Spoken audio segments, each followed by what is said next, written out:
Chapter 722. The Nest of the Bedham? Next month? So soon? Yundong was in a daze when she realized that time had passed in a flash. She had been in Yongfu village for almost a year. Miss, we're home. Tong Shuetao's voice came from outside. Yundong looked up at Shao Qingyuan, who was still waiting for her answer. He chuckled and jumped off the carriage. Help me carry Big Black in. Shao Qingyuan couldn't help but laugh. He was actually a little resentful that time had passed too slowly. He felt that it was too cold when he built such a big house. He only lacked a mistress at home. If only they could get married as soon as possible. He got out of the carriage and carried Big Black down. Tong Ping had already told them about Yundong's return, so Madame Tong and her daughter-in-law had already prepared the room. The moment Yundong entered, she instantly felt relaxed. She put away the things she had brought from the prefectural city. When she saw Shao Qingyuan carrying Big Black in, she immediately got busy making a nest for it. Father Tong wanted to take over, but Big Black had just arrived at an unfamiliar place and was still uneasy. His entire body was on guard, and he kept shrinking back. Yundong could only let Father Tong go out first, indicating that she could do it with Shao Qingyuan. Currently, the conditions were limited. Yundong wanted to make a simple nest for it to live in. Later, she would find a carpenter to build a wooden house for Big Black. No matter what, it would be a member of the family in the future. They had to take good care of it. Shao Qingyuan looked at Big Black enviously. He also wanted a nest, the kind of nest that was already a bed. He turned around and went out to get the big basket. There seemed to be one in the backyard. He should be able to use it for Big Black to sleep for the time being. He had just walked out of the door when he saw Tong and rushing over. When he heard that Yundong was back, he hurried over to report his work.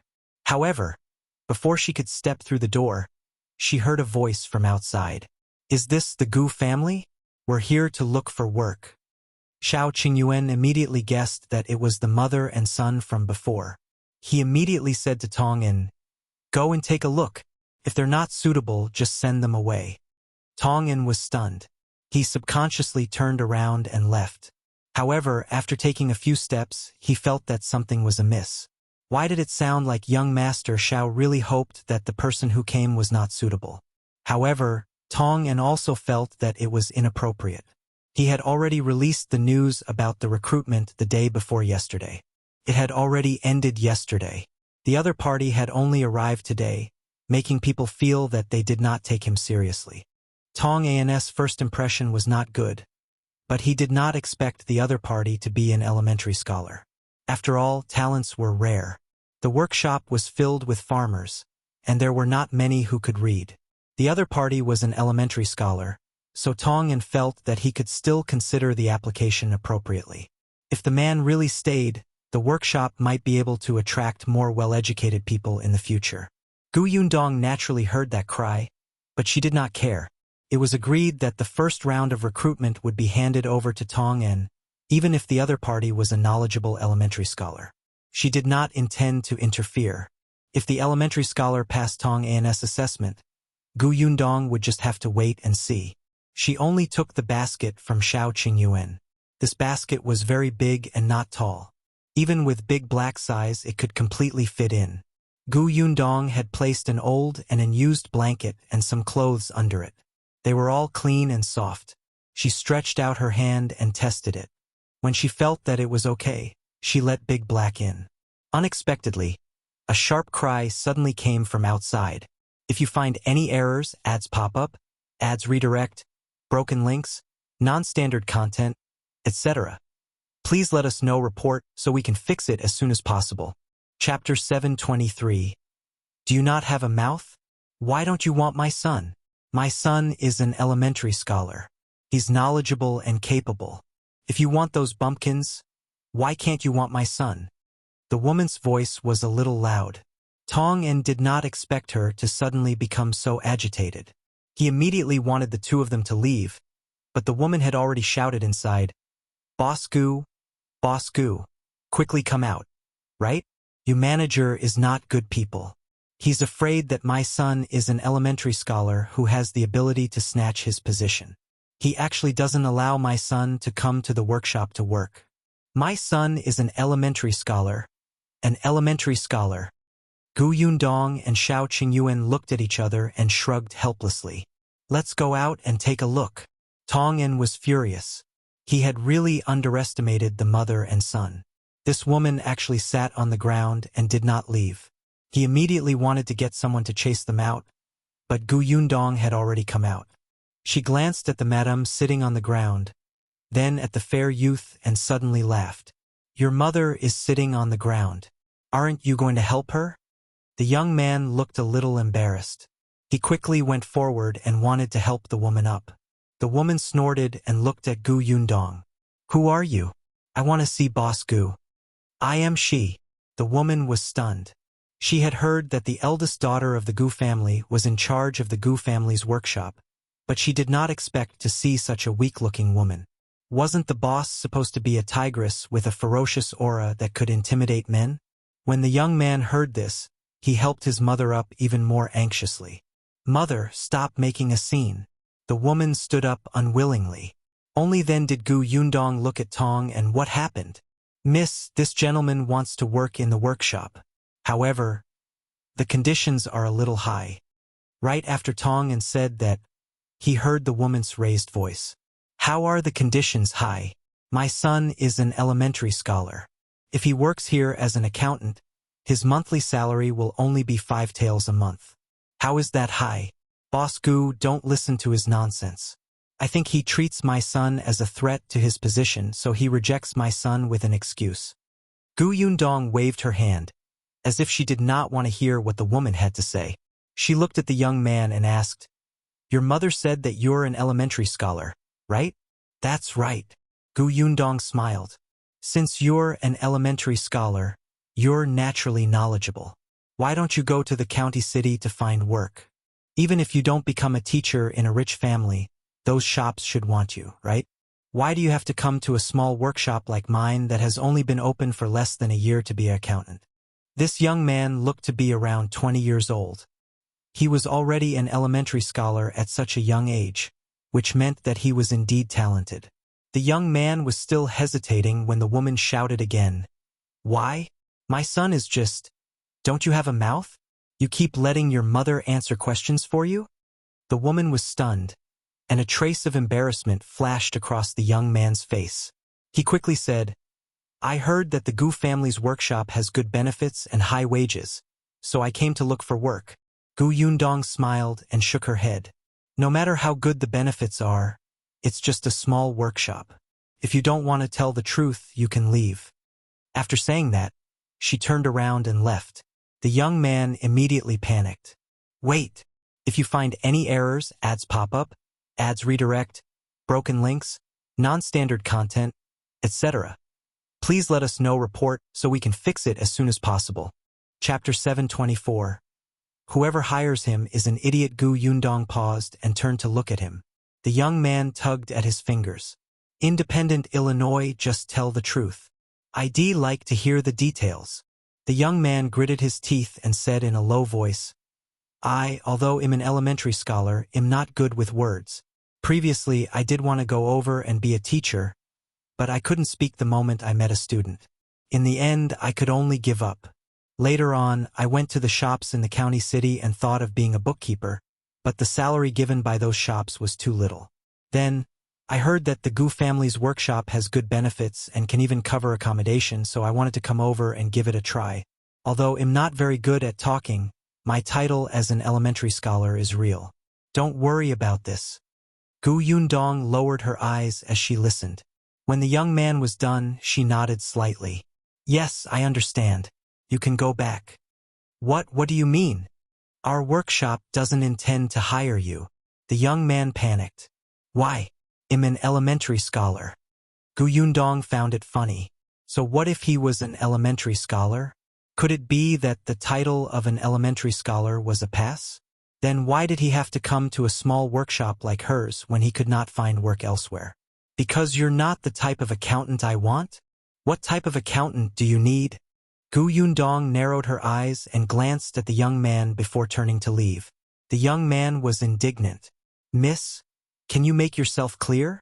This time, Tong En no longer had any worries. He directly called out to Tong Shuetao and asked her to carry the woman who wanted to sit on the ground and cry out. He also dragged the young man out of the Gu family. There were still people watching the commotion at the entrance of the Gu residence. When they saw that the mother and son had been chased out, they quickly pointed at them. The woman was thick-skinned, but the young man could not take it. Although he was unwilling, he still fled a moment later. Tong En sneered and then ran to look for Gu Yundong. He was also a little puzzled. "Miss, why didn't you hire that young man?" Tong En didn't agree because the young man's gaze was very disdainful when he spoke to him. No matter how amiable he appeared, his arrogance was still extremely uncomfortable. Most of the long-term workers in the Gu family's workshop were farmers. If this elementary scholar continued to have such an attitude, he would probably cause a huge conflict with the people in the workshop. Tong En did not plan to hire this young man because of this consideration. However, when the young man saw the young lady, he was very humble and had a good attitude. He completely looked like he was following the young lady. However, Miss still chased him out without hesitation. Gu Yundong said as she fed Big Black, "Because I gave that young man 2 chances and he was lying. He was not likable to begin with, and he even had a mother who was a burden. In the end, he was full of lies. Whoever hires him will be a fool." Lies. Gu Yundong left the house and said to Tong En, "He's an elementary scholar. He's so young, which means that he has a bright future ahead of him. There are many wealthy families in our county. There must be some shrewd rich masters who are interested in his future and are more or less willing to bet on him. Even if he doesn't, if he goes to a shop to find work, there will be owners who are willing to hire him as an accountant. Although 5 taels of silver a month is a lot, it's really too much. Moreover, there's still room for bargaining. I don't believe that he won't be able to find a job like this." Tong En was enlightened. "Then why did he come to our workshop? I don't know if there's something wrong with him or if he has other motives." Gu Yundong sighed faintly. There was no choice. The tallest tree attracts the wind. Who asked her shop to be too popular? Even with Qin Wenzheng's protection, there were always people who wanted to find out. For example, the Xian residents. Go back and ask around. Yes. Tong En's entire body trembled, and he instantly felt that he had a heavy responsibility. "Let's go. Bring me to the workshop first and tell me what happened at home during this period of time. If you find any errors, ads pop up, ads redirect, broken links, non-standard content, etc. Please let us know report so we can fix it as soon as possible." Chapter 725. Pregnant Gu Yundong went to wash her hands and asked Tong Shuetao to take good care of Big Black. Shao Qingyuan also went back first. He had to deal with the herb that Aju had brought him. When the people at the Gu family's entrance saw Gu Yundong come out, they wanted to go forward and say a few words. One of them wanted to work in the Gu family's workshop, but was rejected by Tong En. However, those who did not dare to retort loudly in front of Tong En did not dare to speak when they saw Gu Yundong. Hence, they could only watch as the two of them walked further and further away. As Tong En walked, he recounted everything that had happened in the past half a month. The 2 young masters are doing well in the school. A few days ago, young master got the top 3 in the test at the beginning of the month. Young master was extremely happy. He even said that if he gets first place the next time, he will be rewarded by the teacher. Young cousin master is also very hardworking in his studies. He has made great progress. He didn't say what rank Bian Yuanji got, so it shouldn't be too high. Gu Yundong knew this in her heart. After all, she had entered school late and had a weak foundation. To her, it was already a little difficult to keep up with the teacher's lecture. However, it's been very strange these past 2 days. Young master and young cousin master have been going into the kitchen and saying that they want to learn how to cook. No matter how we persuade them, they won't tell us the reason. Gu Yundong was surprised. Yunshu and Yuanji were going into the kitchen? What was going on? It seemed like she had to ask the 2 little ones properly after school.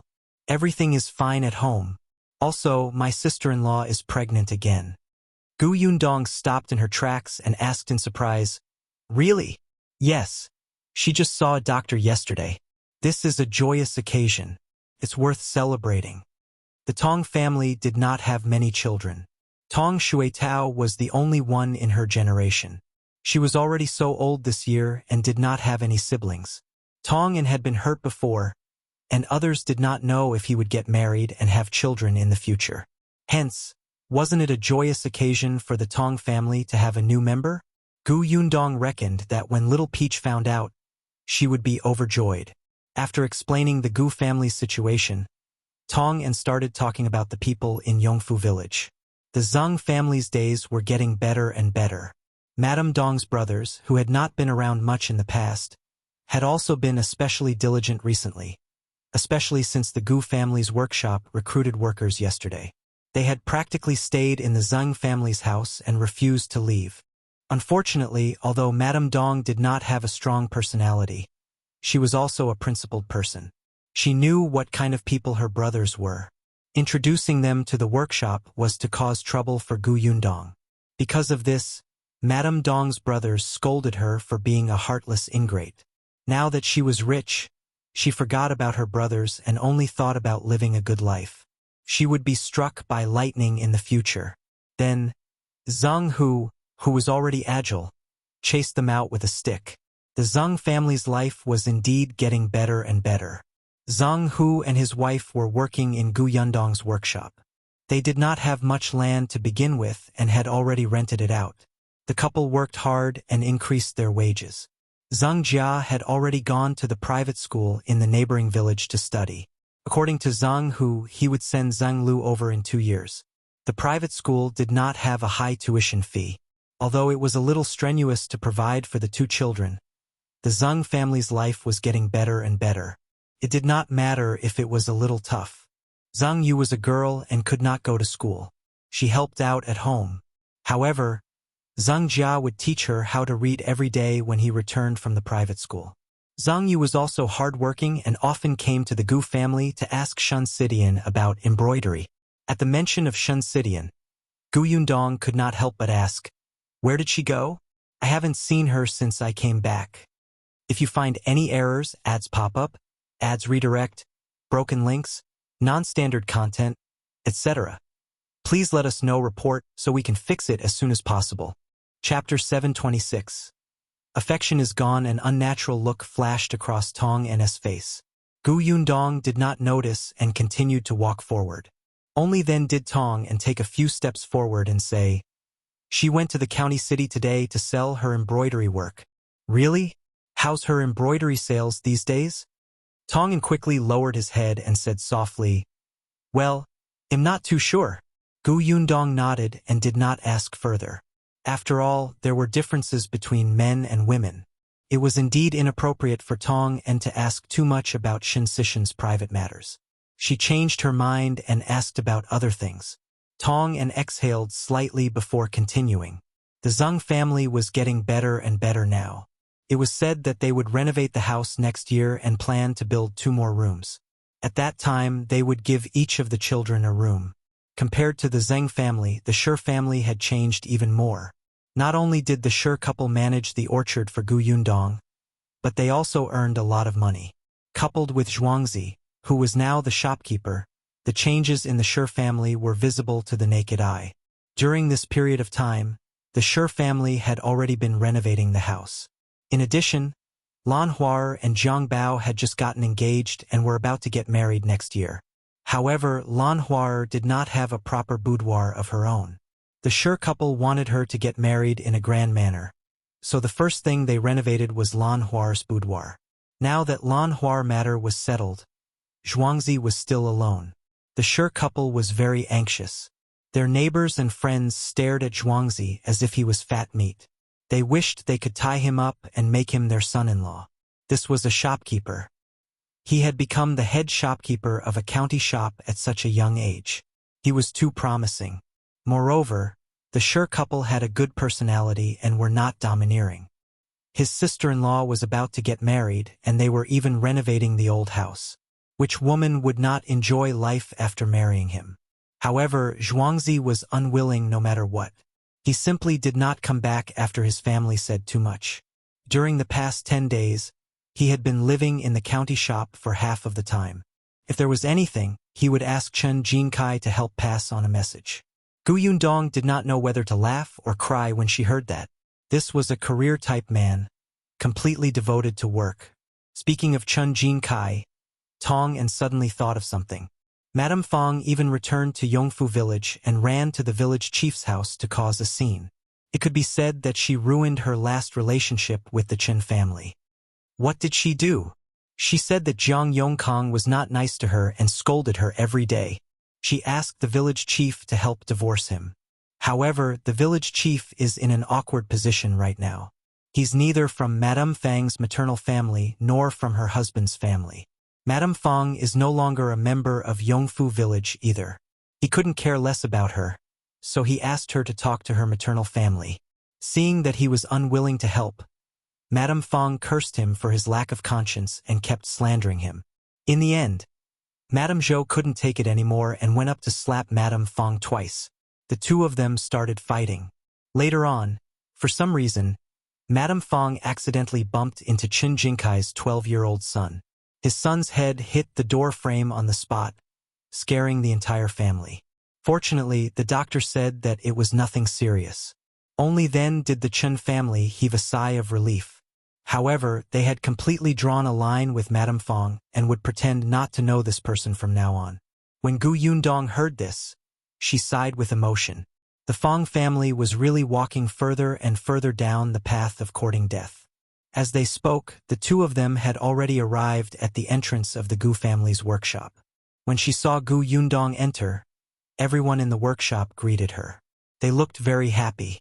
If you find any errors, ads pop up, ads redirect, broken links, non-standard content, etc., please let us know report so we can fix it as soon as possible.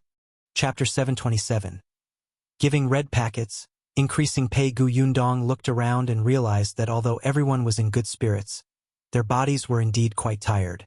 She knew that everyone had been working hard recently. In order to keeping the supply in the shop, no one had rested. Gu Yundong was very touched by how much everyone had sacrificed for the workshop. Especially when she saw the inventory in the storeroom at the back, she was even more moved. Hence, after coming out, she said to everyone, "It's been hard on everyone during this period of time. In a few days, when new long-term workers are hired, everyone will be able to relax a little. To thank everyone for your hard work these days, they'll give everyone a red packet tomorrow to celebrate. Everyone, please don't find it small." Ah! The long-term workers in the workshop immediately cheered. Even the fatigue on their bodies was swept away.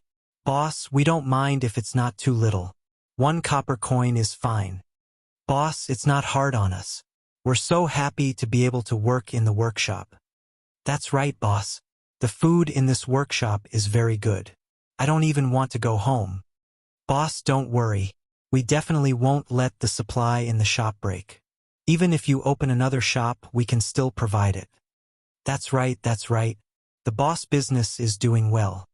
Everyone chimed in one after another, making it lively and willing. Gu Yundong felt a surge of warmth in her heart. These people always used the simplest language to express their sincerest feelings. They were really very cute. The smile on Gu Yundong's face widened. "Thank you, everyone. You're all so capable. It would be unreasonable not to increase your salary." Whoosh! The excited voice was even louder than before. Compared to red packets, the increase in salary was naturally more exciting. Someone even shouted, "We can work for another 100 years." Gu Yundong staggered and almost lost her balance. She smiled at the person who spoke and shook her head before leaving. She had indeed gone back to prepare red packets and increase their salary. Actually, there had been an increase in wages before. Now, most of the people in the workshop earned 800 copper coins a month. The junior managers already had 1 tael of silver. The Zeng couple each had 1 tael of silver each. This time, the salary was raised to 1 tael for everyone else and 2 taels for the junior managers. It could be considered an increase of 200 copper coins each. There were also red packets. 500 copper coins per person to buy delicious food for everyone. Gu Yundong asked Tong En to prepare the money. She did not wait until the next day and distributed them that night. Not long after Tong and left, Shun Sidian returned. She did not look too good. When she saw Gu Yundong at home, she was stunned for a moment. Then she quickly smiled. "You're back? I heard that the shops in the prefectural city are very busy and lively, right? How are Aunt Yang and Kiki? Where's Aunt Ku?" Gu Yundong sighed and pulled her to the side to sit down. "You look much more haggard than before I left. What happened? Do you want to tell me?" Shun Sidian lowered her head and suddenly smiled bitterly. "Actually, it's nothing much. It's just that you suddenly went to the prefectural city. This house suddenly became much quieter, so I'm not used to it." Gu Yundong did not believe her. "We're friends. Between friends, no matter if we're happy or unhappy, we can talk to each other. Sidian, you can try telling me and it'll give you ideas. If you find any errors, ads pop up, ads redirect, broken links, non-standard content, etc. Please let us know report so we can fix it as soon as possible." Chapter 728. Difficulties. Shun Sidian raised her head and looked at her serious expression. She actually felt like she wanted to rely on her. She was clearly older than Gu Yundong, but it didn't seem to be of much use. She lowered her head slightly and thought for a moment before saying in a low voice, "I've indeed encountered some difficulties recently." As she spoke, Shun Sidian took out a set of embroidery from her bag. "I spent more than 2 months embroidering this. I thought I could sell it for a good price, but who knew? It was fine if the price was lowered again and again. At most, she would not sell this set. However, who knew that the cloth shop owners in the county city had communicated with each other and she could not sell her other embroidery work? Since that was the case, she went to town. However, the cloth shops in town were not very big. They wouldn't purchase her embroidery work and could only take on small things like handkerchiefs. If this continued, when would she be able to earn enough money to live alone outside? She couldn't possibly stay in the Gu family forever, right? Gu Yundong frowned. If she remembered correctly, most of the cloth shops in the county were run by the Peng family, right? To be able to unite several shops, it was most likely the shopkeeper of the Peng family. Peng Zhongfei was a scumbag himself, and his subordinates were not good people either. Gu Yundong could look for Peng Zhongfei, but she did not want to have anything to do with the Peng family. It was the same for Peng Zhongfei. After all, nothing good happened every time he saw her. Gu Yundong opened Shun Sidian's embroidery and her eyes lit up. She was stunned. Such beautiful embroidery. Surely it can be sold for a good price. Shun Sidian thought so too. This was her hard work, but unfortunately, Gu Yundong looked at it again and again. He smiled and said, "Since the people in the county city don't know what's good for them, take them to the prefectural city." The prefectural city? Of course, if you don't go to the prefectural city, I can help you sell it. Gu Yundong said, "Anyway, I have a shop in the prefectural city now, so I have to go back and forth often. Even if I'm not free, Tong Ping and the others have to deliver goods to the shop from time to time. You can ask him to help bring your works over. With your skills, you don't have to worry about not being able to sell them." Shun Sidian moved, but said, "Will it be too much trouble for you?" "What trouble is there? It's just a matter of convenience. If you're afraid of trouble, just don't refuse when I ask you for help later." "Of course I won't refuse," Shun Sidian quickly said. "Isn't that enough?" "Sidian, I think you should embroider such big pieces in the future. They can be sold for a lot of money. They're much better than the ones you embroidered, such as pouches and handkerchiefs." Shun Sidian thought so too, but she had just arrived at Yongfu village and was not confident. This embroidery was the first big piece she had tried. Unfortunately, she had hit a wall everywhere and was very discouraged. Gu Yundong was already pondering which shop she should sell the embroidery to. During her time in the prefectural city, she had also visited a few shops. Just as she was thinking, Tong En returned. When he saw Shun Sidian sitting in the central room, he was slightly stunned and immediately lowered his head. When Shun Sidian saw him, she hurriedly stood up and said unnaturally, "Yundong, I'll go back to my room first. You have something to discuss first, right?" With that, she left in a hurry. When Gu Yundong looked up, she could only see her back. She frowned slightly. Why did she feel that Sidian was still hiding something from her? However, there were always secrets. Since she was unwilling to tell, Gu Yundong could not force her. Gu Yundong put away the embroidery work and looked at Tong En. If you find any errors, ads pop up, ads redirect, broken links, non-standard content, etc., please let us know. Report so we can fix it as soon as possible. Chapter 729. Supporting elder sister in the future. Tong En had already sent out the red packets and also mentioned the increase in salary. Everyone was very happy, and Gu Yundong was relieved. After a while, Yunshu and Yuanji returned from school. When the two little guys heard that she was at home, they rushed in like a gust of wind without even putting down their school bags. Big sister, you're back. Cousin, how are uncle and the others? The two of them ran to her in an instant, then stopped in unison to avoid bumping into her. Gu Yundong squatted down and hugged each of them. Did you miss big sister? Yes. The two of them nodded obediently, their eyes sparkling. Gu Yundong wiped their sweat with a handkerchief.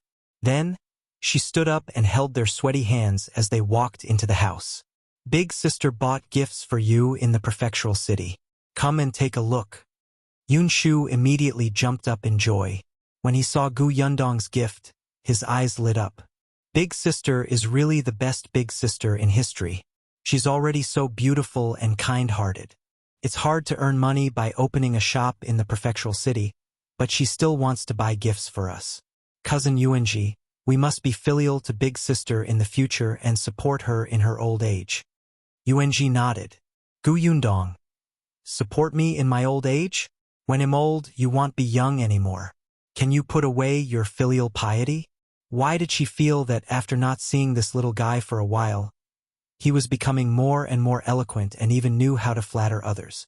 What did Qin Wenjing teach him? Gu Yundong's gifts were all trinkets from the prefectural city. She had thought of buying them pen, ink, paper and inkstone, but decided against it. Studying was already so tiring, so they had to relax appropriately. Those toys were quite good for entertainment and relaxation. After the two of them put down their school bags and became less excited, Gu Yundong started chatting with them about the recent situation. The two little fellows seemed to be very interested in how Gu Dajiang entered Tianhai Academy. So Gu Yundong told them the entire process as if she was telling a story. The two of them were especially fascinated as they listened. Yunshu sighed and said, My father is really too smart. Cousin Yuanji, what if the two of us want to go to Tianhai Academy in the future and the mountain elder makes things difficult for us? Moreover, if he learns from my father's lesson, the difficulty of the questions will definitely be even greater. Maybe they'll ask you who you should save when your big sister, uncle, aunt, and Kiki fall into the water. Yunshu nodded heavily. Looks like he'll have to think about this from now on. After some thought, he shook his head. No, I should start learning how to swim from now on. When the time comes, I can tell the mountain elder that I will save all four of them. Gu Yundong was speechless. Can you guys be more realistic? Does the mountain elder have nothing better to do? Does he have to rack his brains to think of 3 difficult questions for every student who enters the school? Won't his head go bald? However, Yunshu felt that what he was thinking about now was very realistic. This was called taking precautions before anything happened. He had to consider all the possibilities. What if the mountain elder wanted to make things difficult for him even at the risk of going bald? After all, the man did not gain any advantage from his father, and might want to make things difficult for the son. Gu Yundong actually felt that what he said made sense. Chapter 730. A carriage came to Yongfu village. Forget it. Let's not care about him. Gu Yundong shook her head and saw Shao Qingyuan enter. He was here for dinner. Speaking of dinner, Gu Yundong suddenly thought of something. Gu Yundong called Yunshu and Yuanji, who were thinking about the problem. I heard that you've been going to the kitchen for the past 2 days to make your own food? Yunshu admitted it readily. Yes. Why did you go to the kitchen for no reason? Kiki's birthday is at the end of the month. Kiki likes to eat, so I thought that I would make something delicious for her. He was the older brother. Last time he had an unforgettable birthday. It was Kiki's turn. He also wanted to give his sister a surprise birthday gift. Gu Yundong was stunned for a moment before he laughed. That's a good idea, but you're still young. You have to be careful. When you're in the kitchen, you have to be watched by the adults. She didn't object to the children entering the kitchen. Not to mention Yunxu, even Kiki had to do what she could. However, the prerequisite was that there were adults present. Otherwise, if there was danger, others would be caught off guard. Yunxu nodded vigorously. I know. I cherish myself very much. Oh right, elder sister, what birthday gift did you prepare for Kiki? You have to inform me first so that we won't give her the same gifts. It won't be heavy. Gu Yundong rubbed his little head and led him to the dining room for dinner. Big sister knows how to make a lot of things. They'll just cook something else. Gu Yong's birthday was at the end of this month, and Gu Yundong's birthday was next month. The two sisters were very close. Madame Yang's birthday was at the end of the year. Only Gu Dajiang's was in the first half of the family. Gu Yundong had already thought of Kiki's gift. The three of them walked to the dining room. Shao Qingyuan had already taken out the big black basket in the corner. Yunxu and Yuanji were stunned when they saw Big Black. Big dog? Sister, why do we have a big dog? This is Big Black. Gu Yundong told them about Big Black. The way they looked at Big Black instantly changed. Big Black is a hero. We will definitely treat Big Black well in the future. Be good and eat first. With Gu Yundong around, the two little guys and Shao Qingyuan had a huge appetite. They only stopped after eating 2 big bowls. The next day was the day that Gu Yundong finally decided on the long-term workers. This time, she prepared to recruit 50 people. This way, the workshop would have 100 long-term workers. The workshop was also big enough to accommodate 100 people. There were still many applicants, even more than the last time. After all, there was a long time between the recruitments this time. Everyone in the surrounding villages knew how good the benefits of the Gu family workshop were, especially those who had relatives and friends from Yongfu village. They spread the news one by one and were very popular. However, Tongyan had already selected 80 people beforehand. Gu Yundong only needed to choose 50 people from these 80 people. Half a day was enough. Gu Yundong quickly decided on the candidates. This time, there were many villagers who were far away. Fortunately, the workshop had already prepared accommodations for those who could not go home. After the recruitment was completed, the long-term workers went back to prepare. They came to work the next day. As soon as they arrived, the pressure on the workshop instantly decreased a lot. Tong Ping and the others no longer had their hands tied when transporting goods to the prefectural city, and they even collected carts of fruits. After finishing her work at the workshop, Gu Yundong was about to go to the county city to see Qin Wanzhang when a carriage suddenly came from Yongfu village.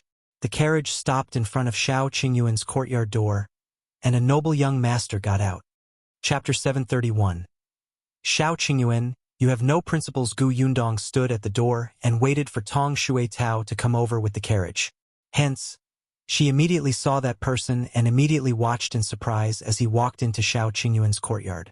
Shen Sidian, who was standing beside her, frowned slightly. Who is this? He even brought 2 guards with him. Don't tell me he's here to cause trouble for young Master Shao? Gu Yundong shook his head. No. She thought for a moment and said to Shen Sidian, tell Shuitao that we won't be going to the county for the time being. He'll go to the Shao family's house to take a look. Shen Sidian nodded and Gu Yundong strode towards the Shao family. The 2 guards guarding the Shao family's door immediately stopped her. Gu Yundong rolled his eyes. Your young master is a guest at someone else's house, and you want to stop the master? The 2 guards looked at each other. You're the master? Gu Yundong nodded. Just as she was about to shout, she saw a Mao run out. Miss, come in quickly. Gu Yundong glared at the 2 guards and went in. As she walked in, she asked a Mao, why is young Master Dai looking for Brother Shao? He said that he's here as a guest. He even planned to hunt in the mountains with young Master. Hunting? Were all the young masters of the prefecture magistrate's family so free? They came all the way from the prefectural city to Yongfu village just to hunt in the mountains with Shao Qingyuan? Did she hear wrongly?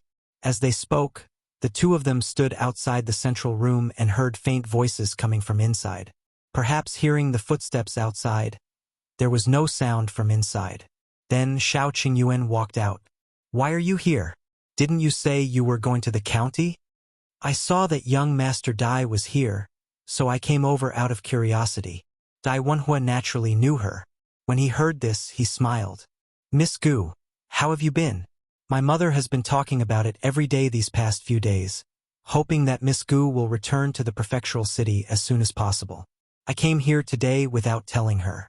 Otherwise, my mother might have come to look for Miss Gu." "Young Master Dai, you must be joking. I heard that you're looking for Big Brother Shao to enter the deep mountains." "That's right," Dai Wenhuo replied. "Previously, I heard from young Master Liu that Shao Qingyuan often enters the mountains. Not only can he fight tigers, but entering the mountains is like entering the back orchard to him. Therefore, I wanted to ask him to enter the mountains to take a look. Miss Gu wouldn't refuse, right?" Gu Yundong touched her chin. "Deep into the mountains?" David's last sentence was just a joke. Unexpectedly, she suddenly fell silent as if she was really thinking. Dai Wenhuo's mouth tightened. "You're not really refusing, are you?" Gu Yundong looked up and suddenly smiled. "Why wouldn't I let you go deep into the mountains? But I'll go with you." David was speechless. Shao Qingyuan frowned. "You want to go?" "Yeah." Shao Qingyuan frowned even more, clearly not agreeing. Dai Wenhuo said, "Miss Gu, this isn't too good, right?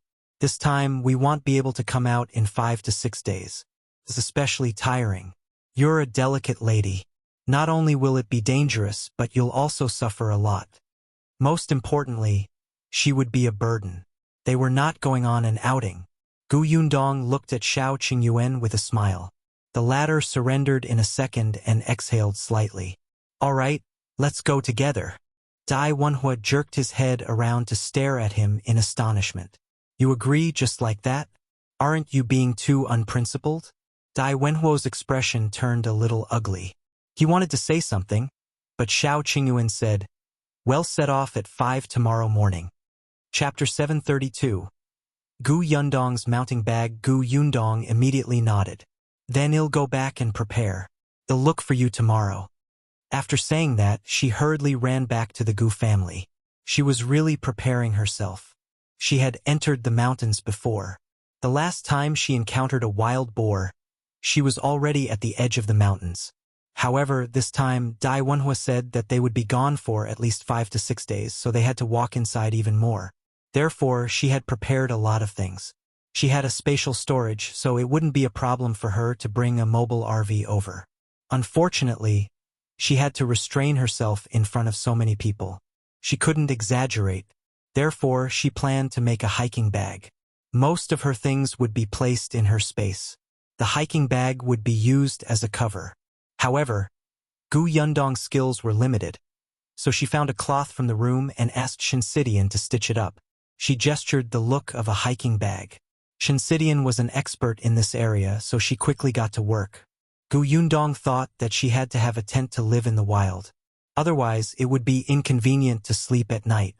There were a few modern tents in her spatial storage, but they could not be used.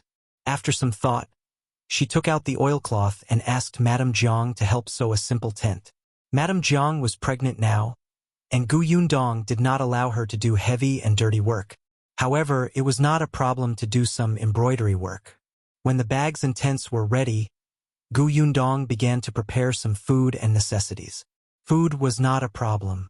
They would not be short of food when they went hunting in the mountains. She needed a water bag. The water in the mountain was very clear, so it would not be lacking. She had to prepare a lighter and an umbrella. She could not lack medicine for external and internal injuries. Shao Qingyuan would definitely prepare it. Gu Yundong only had to prepare it in his spatial storage. There were also clothes, hats, and gloves. Now that the weather was gradually cooling, it would definitely be colder in the mountains. Should she bring the cutlery? Gu Yundong looked at the things she needed to bring now and decisively brought a small milk pot that someone had made for her some time ago, as well as a few pairs of chopsticks and spoons. This made it seem like they were really going on an outing. Hopefully, Dai Wenhuo wouldn't say anything. If he was dissatisfied, She would not share these things with him. He would suffer. However, her guess was right. Wenhuo was indeed very unhappy. After Gu Yundong left, he walked up to Shao Qingyuan and asked, "Are you really planning to bring her into the mountains? She's a woman and she's delicate. I'm afraid she'll complain that she's tired before we even enter the mountains. Are we going to send her back then?" Shao Qingyuan glanced at her. Yundong is not an ordinary woman. This situation won't happen. Of course I know that she's not an ordinary woman. Otherwise, she wouldn't have opened such a big shop and made his parents trust her so much. But no matter how extraordinary she is, she's still a woman. There are many snakes, insects, rats, and ants in the mountains. She must be afraid, right? She's not afraid. Shao Qingyuan frowned. Yundong is skilled. Wenhuo could tell that in this person's eyes. His fiancée was a good person and would not have any problems. He felt that if he continued, Shao Qingyuan would probably be angry. But he still felt that he should not bring Gu Yundong along, so after thinking about it, he simply changed his words. "All right, I know that Miss Gu is very awesome. It's not a problem for her to enter the deep mountains. But have you thought about it? There are 2 of us men, plus my 2 guards. There are 4 men and 1 woman. Isn't there a lot of inconveniences?" Shao Qingyuan felt that it did make sense. Chapter 733. This is different from what we agreed. Wenhuo saw that his expression had softened and continued. "Furthermore, we'll be gone for a few days this time. Miss Gu is very busy with her shop. This is delaying her matters, right? Also, although you and Miss Gu are engaged, you're not married after all. If her parents know that you brought her into the mountains, will they be angry and think that you're unreliable? What if there's a change in the marriage?" Shao Qingyuan frowned even more. Wenhuo was very good at talking. Every word hit the nail on the head. After a long silence, Shao Qingyuan finally nodded. "I'll persuade her not to go." Wenhuo heaved a huge sigh of relief. He had finally been persuaded. It was not in vain that he had tried so hard to persuade him. However, when Shao Qingyuan went to the Gu residence, he was told that Gu Yundong had gone to the county city. He thought that perhaps she was going to Gus to give some instructions, so he would wait for her to come back. Shao Qingyuan also had to prepare some things he needed to enter the mountain. However, he waited until the next morning when they were about to set off. It was not even 5 o'clock when Gu Yundong arrived at the Shao residence with a huge hiking bag and a thin and strange walking stick. Gu Yundong wanted to get Shao Qingyuan a hiking bag, but time was limited. She was already in a hurry to make one, so she could only give up. The moment she entered the Shao family, she saw Shao Qingyuan tying a bag. Shao Qingyuan also saw her. She was wearing men's clothes and her hair was tied into a ponytail. The cuffs on her arms and ankles were tightly tied. She looked clean and valiant. Shao Qingyuan couldn't move his eyes away. Gu Yundong walked forward and placed the huge hiking bag on the table. She said, "Look, I prepared this. I asked Sidian to sew it for me yesterday. The spatial storage inside is huge and can hold a lot of things. See if I have everything. Do you need me to bring anything else?" She seemed to be looking forward to it. "Don't bring what I have. It's tiring to carry the same stuff."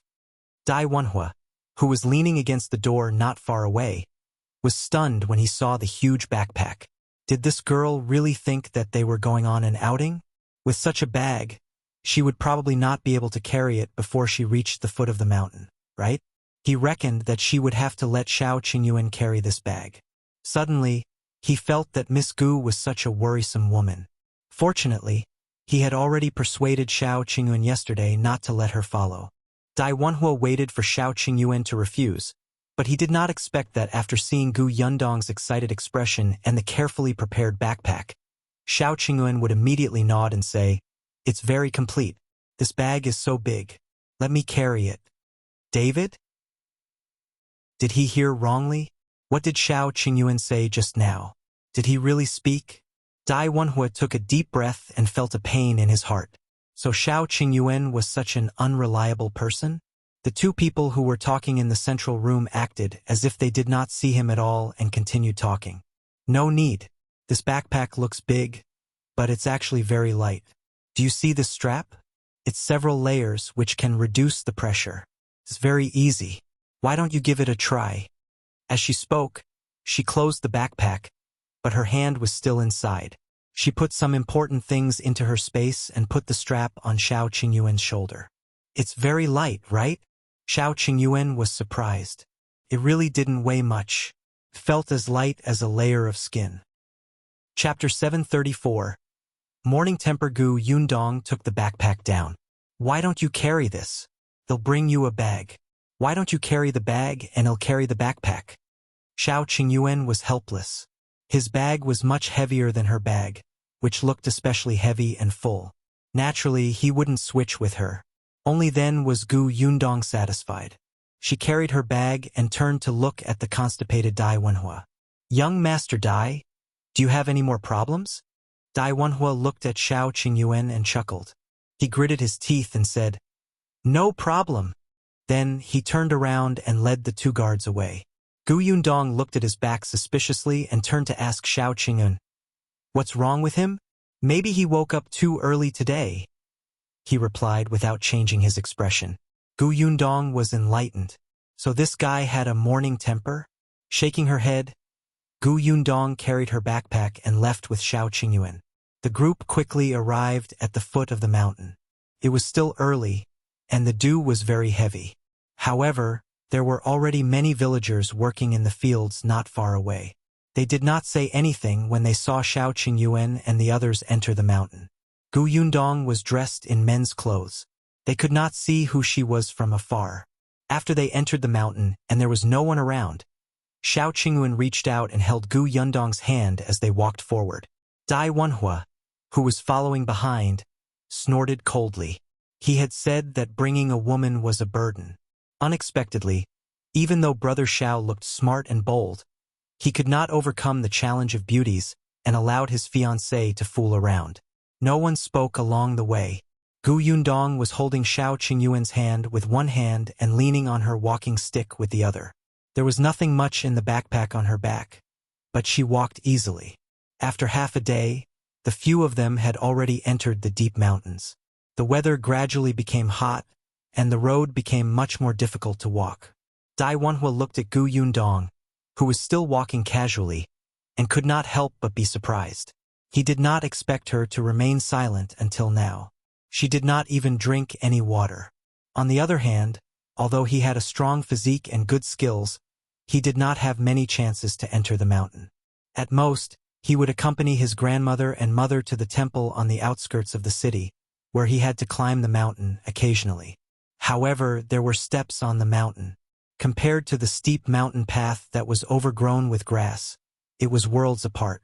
Although Dai Wenhuo did not feel tired, it was indeed a little strenuous to walk. Moreover, he did not have any baggage on him.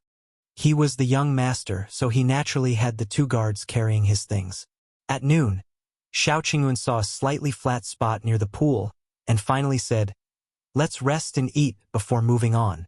Dai Wenhuo agreed, and the others naturally had no objections. Shao Qingyuan placed the bag on his back on the ground and found a rock for Gu Yundong to sit on. I'll go hunt 2 pheasants. Wait for me here. Okay. Dai Wenhuo quickly said, Let Dai Yi and Dai Zhong go. His 2 guards immediately stood up, but Shao Qingyuan said, No need. I'm familiar with this place. I'll be back soon. With that, he carried his bow and arrow and ran out agilely. Dai Wenhuo still gave Dai Yi a look, and the latter quickly followed. Gu Yundong looked at him with a faint smile. After half a day, she could tell that Dai Wenhuo had a problem with her following them into the mountains. However, it didn't matter. She squatted down and opened her backpack. Then, she took out the small milk pot and washed it in the water. David was speechless. Chapter 735. Sharp contrast pot? She actually brought a pot? Did she really think that she was here for an outing? Dai Wenhuo could not understand what was going on in this woman's mind. However, Gu Yundong had already started to look for rocks to build a small stove. Dai Wenhuo frowned. At the same time, the other guard, Dai Zhong, felt that it was not good to let a girl do things. So he whispered, Young master, they'll go nearby to pick up some firewood. Okay, go ahead. Dai Zhong did not walk far either. He was within sight and could come over if anything happened. After Dai Zhong left, Dai Wenhuo finally could not take it anymore and walked towards Gu Yundong. His tone was still rather gentle. Miss Gu, it's not good to go hunting in the mountains with a pot, right? How can it not be good? It's convenient to cook. As she spoke, she took out a seasoning bottle from her backpack. Dai Wenhuo's mouth twitched. We went into the mountains to hunt. We're not that particular about food. You can't say that. Although we're on the mountain and there are limited conditions in all aspects, we have to give ourselves the best treatment we can, right? It won't delay things even if we bring the pot. We can eat some vegetables and rice occasionally after we eat too much roasted meat. This time we'll be on the mountain for a few days. When Dai Wenhuo heard about the rice, he wondered if she had brought the rice with her. Sure enough, Gu Yundong took out a small bag of rice. It was not much, but she could still eat a few meals with some water and porridge. Dai Wenhuo was suddenly at a loss for words. He felt a little irritated. You sure know how to enjoy yourself. So young Master Dai came to the mountains to suffer? Gu Yundong was surprised. In that case, I'll put less rice. Coincidentally, this pot isn't very big. It was enough for her and Shao Qingyuan to eat. She was indeed as good as her word. Dai Wenhuo almost fell back in anger. Forget it. He did not want to waste any more time. He returned to the rock he was sitting on and took 2 sips of water from the water bag. He did not want to talk to Gu Yundong anymore. Not long after, Dai Zhong found a lot of dry firewood. Gu Yundong didn't use the firewood. She found a few large pieces of dry wood, lit a fire at the bottom and covered it with a lid. She let the small milk pot boil. Then, she found 2 wild vegetables beside her.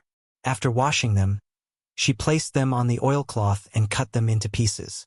When Shao Qingyuan and Dai Yi returned with 2 pheasants each, Gu Yundong had already prepared everything. There was even a fragrance coming out of the milk pot. Shao Qingyuan was a little surprised. You're cooking porridge? He hadn't looked carefully before and didn't notice that she had brought rice. Gu Yundong looked at the pheasants in his hand. Yes, they were very fat and tender. She wanted to take them, but Shao Qingyuan didn't let her. I'll handle it. Although he did not know how to cook, it was not a problem for him to deal with wild chickens and rabbits. He could light a fire and roast them to make do. Gu Yundong did not move. Shao Qingyuan and Dai Zhong took the pheasants to the river to kill them. After a while, they cut open the pheasants and skewered them to roast. Dai Wenhuo only let out a sigh of relief when he smelled the roasted chicken. He quickly sprinkled the seasoning on it. His 2 guards took out a few pancakes from their bags. They were made by the old woman from the Shao family before they went out this morning. There were a lot. The pancakes were dry and could last for 2 days. Except, Dai Wenhuo watched as Gu Yundong took out 2 small wooden bowls and filled them with hot vegetable porridge. She ate with relish and he held 2 pancakes in silence. Chapter 736. He misjudged him. If he didn't compete, he wouldn't have known. But why did he feel so miserable? Young master, this pancake will soften after being warmed up. The 2 guards had been by his side for many years, so they could more or less tell that he did not have an appetite. Dai Wenhuo glared at the guard and stopped looking. He lowered his head and took a bite. He wanted to see how far Gu Yundong could carry that pot. Shao Qingyuan also glanced at Dai Wenhuo and asked Gu Yundong in a low voice, "What's wrong? Did he bully you?" "No, I just don't like him." "Who asked him to not let me follow you into the mountains? He looks like I'm here to drag him down." Gu Yundong sneered. "Hurry up and eat. You're not allowed to share the food with him." "Okay." Shao Qingyuan glanced at him and thought for a moment. He felt that it was too comfortable to eat in front of him. Therefore, he held the small wooden bowl and silently turned around with his back facing him. Dai Wenhuo was speechless. Beauty misled people. This guy valued his lover over his friend. He had misjudged him. Gu Yundong almost burst out laughing. She tore off a leg from the roast chicken beside her and placed it in Shao Qingyuan's bowl. "Eat more. Don't starve." "Okay." Shao Qingyuan completely forgot about Dai Wenhuo. He ate the drumstick meat given by his fiancée in peace. The sound of him drinking porridge made Dai Wenhuo want to hit him. The pancake in his hand became even more tasteless. Dai Yi and Dai Zhong looked at each other and sighed secretly. After eating and drinking to her heart's content, Gu Yundong washed the pot and bowls and put them in her bag. It did not seem troublesome at all. Shao Qingyuan extinguished the fire until there were no more sparks. Then he called for everyone to keep moving. The group walked deeper and deeper, and the road became more and more difficult. When the sky gradually darkened, Shao Qingyuan found an empty place to stop and rest. Gu Yundong did not cook porridge this time. She took out the pancake that Shao Qingyuan had placed in the bag and roasted it. Then, she cut the remaining half of the roasted chicken into small pieces and stuffed them into the pancake. Then, she took the wild vegetables, mushrooms, and chicken bones to cook a small pot of bone soup. Yes, the chicken pancake with soup was simply delicious. It was too enjoyable. Dai Wenhuo was speechless. Was this woman specially trying to anger him? As expected, she was very good at food. Otherwise, she wouldn't have been able to open a food shop. Humph! He continued to nibble on the dry pancake, but Dai Yi was quick-witted. He imitated Gu Yundong and stuffed chicken into the pancake. This way, it was much more delicious, but without soup, it felt boring after 2 bites. Shao Qingyuan silently turned his head and continued to turn his back to them. After dinner, Dai Wenhuo began to set up his tent. His tent was the kind of simple tent used for marching. It was very sturdy and durable. He wanted to see what Gu Yundong would do at night. She was capable of cooking and had enjoyed it for the entire day. But the most difficult thing was to sleep at night, right? Dai Wenhuo knew that Shao Qingyuan basically spent the night on trees when he went deep into the mountains. However, the trip this time would be long, so he also prepared a tent. Still, Dai Wenhuo had seen it last night. Shao Qingyuan's tent was actually just a layer of cloth. It was barely able to block the wind. Dai Wenhuo didn't say anything at that time, but he thought that it would be fine if Shao Qingyuan stayed in his tent. But now, thinking of how he valued his lover over his friend, Dai Wenhuo decided to forget it and let the man suffer on his own. Chapter 737. He's Liu Xiahui? Dai Wenhuo did not say anything. When the tent was set up, he looked at the two of them coldly. Gu Yundong put down her hiking bag and took out a bag. David frowned and looked over. It was actually oilcloth? Gu Yundong shook it open and asked Shao Qingyuan to help support it. Then, she took out a pile of rivets and found a rock to knock on. She acted skillfully, orderly, and quickly. Not long after, a round tent that looked like it was airtight and sturdy was set up. Gu Yundong unbuttoned the tent and entered to take a look. Yes, it was too wet to sleep like this. Although there was a layer of oilcloth underneath and a pile of grass under the oilcloth, it was still a little cold. She did have a damp-proof pad, but unfortunately it couldn't be used here. Until Shao Qingyuan opened his bag and took out a piece of leather to lay on it. Gu Yundong immediately laughed. "You're so thoughtful. It's getting late. Just go in and rest." With that, he raised his tent that could not be simpler than a layer of cloth. The corners of Gu Yundong's mouth twitched. He put away the tent. "This tent is big enough. You can sleep in here too." Piffed. Dai Wenhuo, who had quietly walked over to take a look at Gu Yundong's strange tent, heard this and spat out a mouthful of water. Gu Yundong gave him a disdainful look. "Don't make a fuss. You have to do what's convenient when you're outside, understand?" This was nothing convenient, right? Gu Yundong ignored him and turned to look at Shao Qingyuan. However, she saw that he was stunned and did not move. She could tell that he was nervous when she saw him swallowing uncomfortably. Shao Qingyuan thought about it very much. He felt that he should stay in the same tent as Yundong. But, in the end, he still had to consider her reputation. There were not only the two of them here but also Dai Wenhuo, a young master who had been influenced by rules and etiquette since he was young. So he still shook his head, but Gu Yundong said, "I only feel safe when you live there. Otherwise, I won't be able to sleep at night." Shao Qingyuan immediately nodded. "Okay. I'll protect you. Forget it. What rules and etiquette? If Dai Wenhuo dared to go out and spout nonsense, he would kill him." Dai Wenhuo felt the death threat that Shao Qingyuan threw over and almost spat out a mouthful of blood. They could not be friends anymore. After leaving the mountains, it was better not to interact with each other. He did not have such friends. Shao Qingyuan put away his pile of rags and went straight into Gu Yundong's tent. However, the moment he entered, there were only the two of them left in the small space. His nose was filled with her scent, and Shao Qingyuan's body stiffened uncontrollably. Gu Yundong became nervous when she saw him buttoning up the tent. Damn it, she had overestimated herself. Now, the blood in her body began to gurgle and surge. Her hands and feet were stiff. It was Shao Qingyuan.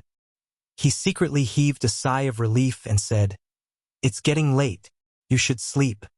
Okay. Gu Yundong slowly lay down.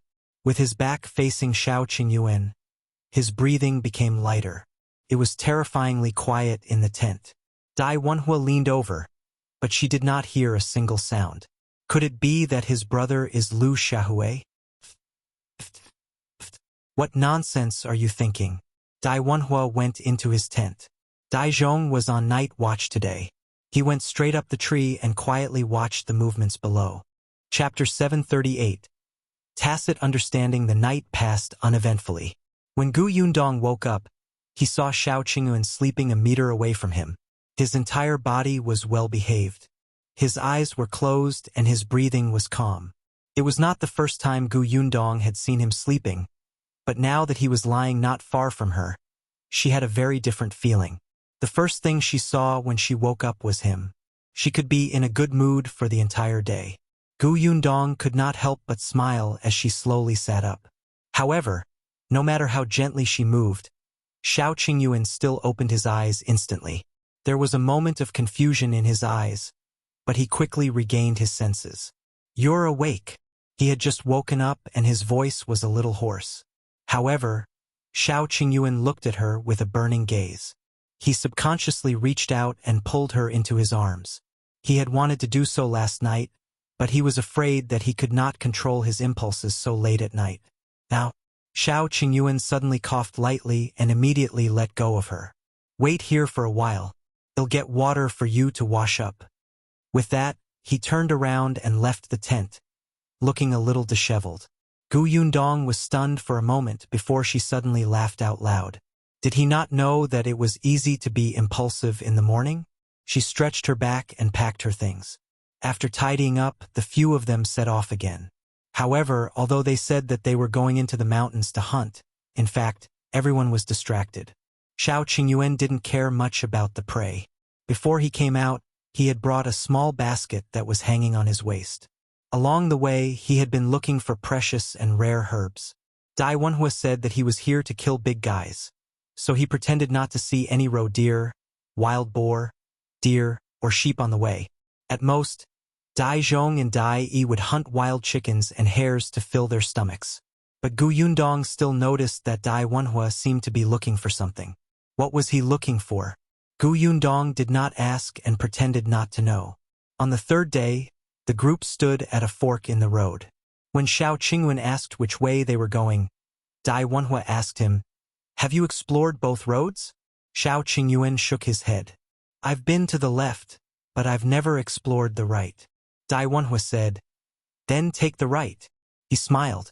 There might be something good. Shao Qingyuan had no objections. He had been to the left side before, and there were not many medicinal herbs. This time he could check the right. Perhaps he could find Bai Musi. The group walked to the right for another day. Perhaps because it had been a long time, Dai Wenhuo became a little anxious. However, Gu Yundong felt that he might have eaten too much meat and was getting fired up. Forget it. For the sake of his mother, Gu Yundong still gave him a portion of porridge when she cooked again. Otherwise, what if he went back another day to complain? She would be so embarrassed about Madame Dai. However, at night, she told Shao Qingyuan about Dai Wenhuo. "He must have something to do in the mountains and asked you to lead the way." "Yes, I know." Shao Qingyuan nodded. "But since he didn't say, there's no need for us to ask. We're just leading the way. Everyone has a tacit understanding." He had already seen it. Someone who really wanted to go hunting in the mountains should not have such a reaction. After a pause, Shao Qingyuan continued, "Do you still remember that Qin Wanzheng was looking for me?" Yundong was stunned. Why was it related to Qin Wenjing again? She frowned and thought for a moment. A moment later, she suddenly remembered. You mean the last time he asked you to talk alone? Chapter 739. Pretend not to know. Shao Qingyuan nodded. Qin Wenjing asked me about some things in the mountains. This time, Wenhuo asked me to bring him into the mountains. Perhaps there's something in the mountains we don't know. Yundong gritted his teeth. Qin Wenjing is in cahoots with Wenhuo. This goddamn guy promised not to drag us into his mess. As expected, he didn't do it. I guess there's no other way. Shao Qingyuan felt that no matter if it was Qin Wenjing or Wenhuo, they were doing their best to not let them get involved in these matters. But there were some things that could not be avoided. Yundong snorted and did not say anything. Qin Wenjing and Wenhuo were both the emperor's men. What they wanted to do was naturally what the current emperor wanted to do. Yundong thought that the emperor was a wise ruler and had done her favors. If she could help without implicating herself, she would help. Shao Qingyuan looked at her unhappy expression and smiled. She said that she wanted to draw a line, but with her current relationship with Qin Wenjing, how could she draw a line? She treated Qin Wenjing as a friend, so she naturally wouldn't stand by and do nothing. Since he had said so, Yundong continued to pretend that she did not know Wenhuo's motive. The next day they continued walking. Shao Qingyuan was familiar with the roads in the mountains. He knew that Wenhuo might be looking for something, so he deliberately avoided the traces of those large beasts. On the 5th day after they entered the mountains, Shao Qingyuan discovered traces of a bear. He led his men in the opposite direction. However, since Wenhuo was looking for something, he naturally paid special attention to all kinds of traces. He also saw the footprints of the bears, but at the same time, he also saw traces similar to humans entering and leaving. Delight appeared on Wenhuo's face, but he did not want to implicate Shao Qingyuan, especially with Yundong around. Therefore, he continued to walk forward and asked Zhong to investigate. Zhong used the excuse of hunting rabbits to run away.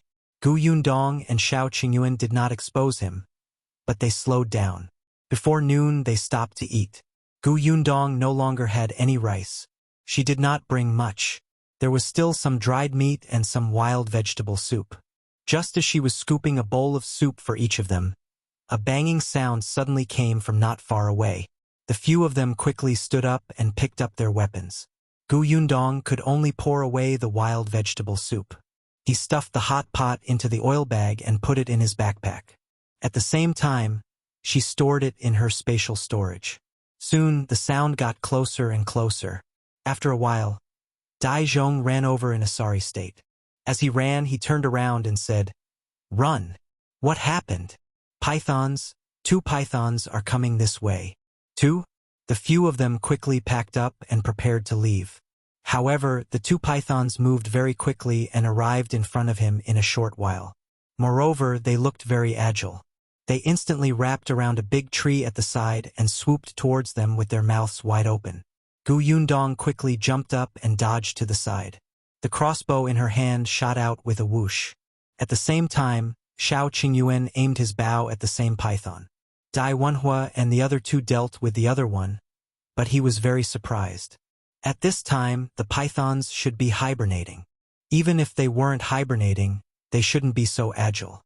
Chapter 740. Wenhuo grabs Yundong and runs away. Zhong pointed at the stomach of one of the pythons. It was bulging and looked like there was something inside. Wenhuo suddenly remembered the traces of people passing by on the ground and immediately understood.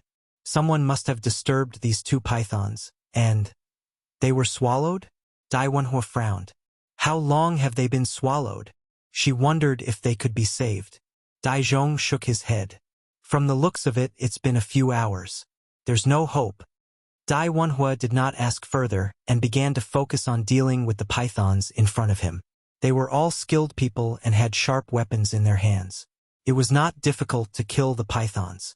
Therefore, not long after, the pythons could not defeat their encirclement and fell to the ground with a bang. The other one suddenly went crazy. Its tail wrapped around the tree and its head began to hit the other trees crazily. Gu Yundong quickly dodged to the side to prevent the branches from hitting her. Unexpectedly, just as she dodged, she bumped into Dai Wenhuo, who was walking over. Just as she was about to curse him for getting in her way, something suddenly fell in front of her. Gu Yundong's expression changed slightly and her pupils constricted. Dai Wenhuo screamed, "Run!" Then, she subconsciously grabbed Gu Yundong's wrist and ran forward. Gu Yundong was speechless. Shao Qingyuan hurriedly chased after him. Yundong! Gu Yundong did not even have time to respond. At this critical moment, Dai Wenhuo, this lunatic, was extraordinarily fast. She did not even have the time to stop when she was dragged forward. She could only hear Shao Qingyuan's cries and buzzing. The sound was so stimulating that it made one's scalp tingle. She inadvertently glanced at her head and was shocked by the huge hornets behind her. Wasn't this too much? Hearing the buzzing sound getting closer and closer, Dai Wenhuo sped up. Gu Yundong was caught off guard and fell forward. However, before she could fall, Shao Qingyuan, who had rushed up from behind, had already picked her up and carried her on his shoulder before running forward.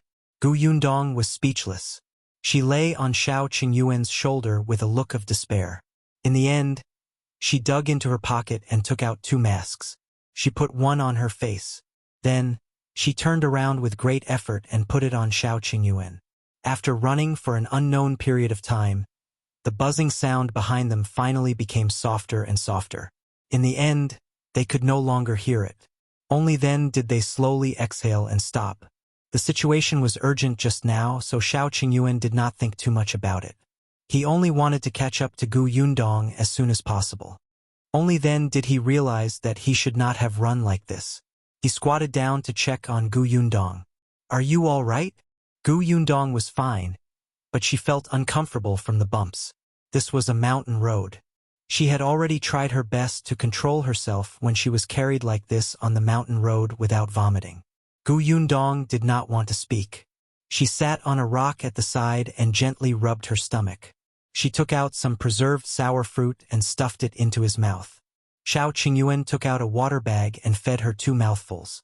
Then, he went to see Dai Wenhuo and the other 2. Dai Wenhuo was fine, but Dai Zhong, who was at the back, had been stung in 2 places. His situation was not good now. His face was swollen and painful, accompanied by dizziness. He could not stand steadily. Shao Qingyuan quickly walked over. "Let him sit down first. It'll help him squeeze the venom out first." He asked Gu Yundong for vinegar and asked Dai Yi to apply it on him. Then, he said, "I'll go nearby to look for the purple flower earthding." After saying that, he stood up. However, just as he raised his head to look around, he frowned. Chapter 741. Alone they were lost. Shao Qingyuan pursed his lips. He wasn't afraid of getting lost. If he was given more time, he could still find his way. However, Dai Zhong had been stung by the hornets. He definitely could not stay in the deep mountains anymore. He had to get out as soon as possible. As Shao Qingyuan found the purple flower earthding and crushed it for Dai Zhong to ease the pain, he lowered his eyes and thought about leaving the mountain. Dai Wenhuo had no intention of continuing to search. He came over to discuss with Shao Qingyuan. He also had a map in his hand. It was about the villages around the 9 Tigers Mountain. Shao Qingyuan was more familiar with the 9 Tigers Mountain. Based on the time and route when they entered the mountain, he could roughly guess where they were now. "Let's go out of the mountain first. This way it should be between Shaoshi village and Hashan village." Dai Wenhuo nodded. After resting for a while, he helped Dai Zhong out of the mountain. Fortunately, although Dai Wenhuo led everybody on the wrong way for a while, he was aiming out of the mountain. Therefore, when the group saw the village, the sky had just darkened. The few of them heaved a sigh of relief and quickened their pace. Just as they reached the foot of the mountain, they bumped into a young man carrying a basket on his back. The young man was stunned for a moment. "Who are you?" After staying in the mountains for so many days, especially in the end, when they almost lost their shoes to avoid the hornets, they were in a sorry state. Gu Yundong, on the other hand, was better off. Hence, she went forward and asked, "May I ask where this is? We lost our way hunting in the mountains and finally found our way." The young man's eyes widened. You guys went deep into the mountains? He then looked at Daizhong, who clearly did not look too good. Is he injured? He was stung by hornets, Gu Yundong said. The young man quickly said, Then we have to find a doctor to take a look first. If a hornet stings someone, it will kill them. This is Qingyuan village. My house is down there. Why don't you go to my house to rest first? As he spoke, the youth tightened the basket on his back and hurriedly led the way. Qingyuan village? This didn't seem to be within the range of Shaoshi village to Hashan village. It seemed that they had deviated from the route, but fortunately, they had a place to stay after leaving the mountains. The few of them followed the youth down the mountain. Gu Yundong chatted with him as they walked. Only then did she understand that the young man's name was Qin Shu. He was only 13 years old this year and was even younger than Gu Yundong. Qingyuan village was very remote and extremely poor. There was a river separating it from Qinbei village on the other side. The two small villages were in the mountains, so it was not easy to get out of town. There were less than 200 people in the entire village, and the land was very barren. However, Qin Shu seemed to be very happy. He said, There are very few outsiders in our village. It's very cold. However, you're lucky. There's a doctor in our Qingyuan village. Although he can't treat serious diseases, he can deal with hornet stings. He'll look for him later. You guys rest first. As they spoke, Qin Shu had already led them to a small courtyard. Qin Shu opened the courtyard door and put down the basket on his back. He called them in to sit. I'll get you some water. Gu Yundong sized up the courtyard in front of her. It was very small and dilapidated. There did not seem to be anyone in the house except for Qin Shu. There were only 2 rooms and only one set of things. Gu Yundong and Shao Qingyuan looked at each other and quickly understood that this youth was alone. Chapter 742. Qin Shu poured some water and told them to sit for a while he went out to look for the doctor. Dai followed him. Not long after, a doctor limped over. Actually, Daizhong was much better. Shao Qingyuan had treated him in time and used the right medicine. He was no longer dizzy, but his skin was still swollen and uncomfortable. The doctor checked and only said that it was nothing serious. He told him to rest well, then took 2 copper coins and left. Qin Shu was very happy. He let them sit down first and went to the kitchen to make dinner. Dai then explained what he had seen on the way to invite the doctor. It was indeed as Qin Shu had said.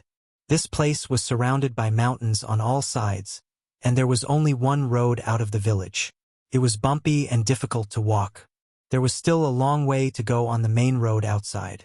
No wonder there were no outsiders. This place belongs to Shuanghu County. It takes nearly 6 hours to get to the nearest Anbei town, and it's even further to the county city. Moreover, this village doesn't have a carriage. We can't buy one even if we want to.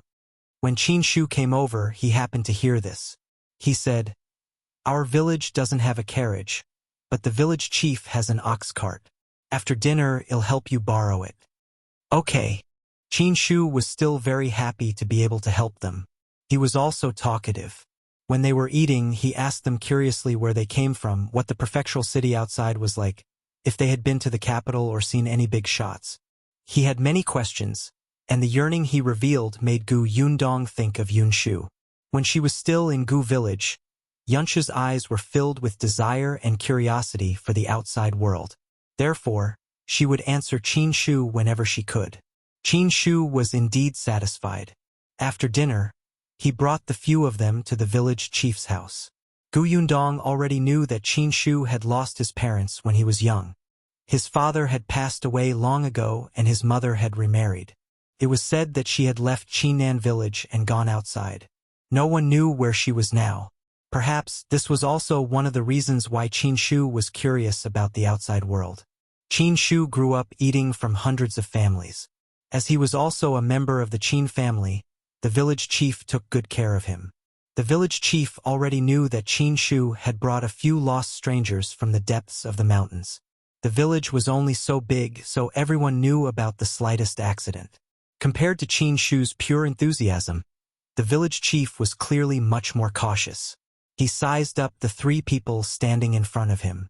Although they were all wearing rough clothes, it was not difficult to tell that these three people were people who lived extremely well. Dai Wenhuo, in particular, was much more distinguished than the young masters of the rich families he had seen in the county city. As the village chief watched, he felt uncomfortable. He shifted his body slightly to control the urge to stand up and give up his seat to them. He coughed lightly and asked, "You want to borrow the ox cart to go to the county city?" "Yes." It was Dai Wenhuo who spoke.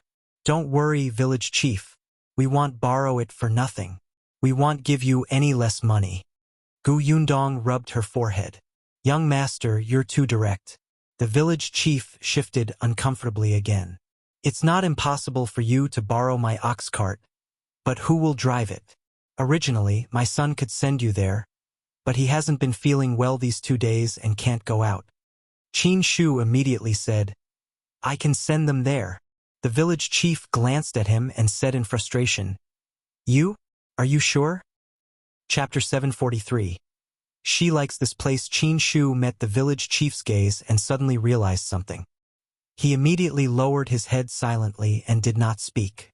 Indeed, the next moment, the village chief said speechlessly, "You haven't even been to the county city. How can you send them there? You may be unable to find your way back by then." Qingyuan scratched his head, feeling a little troubled. After a while, he turned around and asked Yundong, "I've never been to the county city, but I've been to town. Can I send you to town? There are carriages in town too. You can buy one."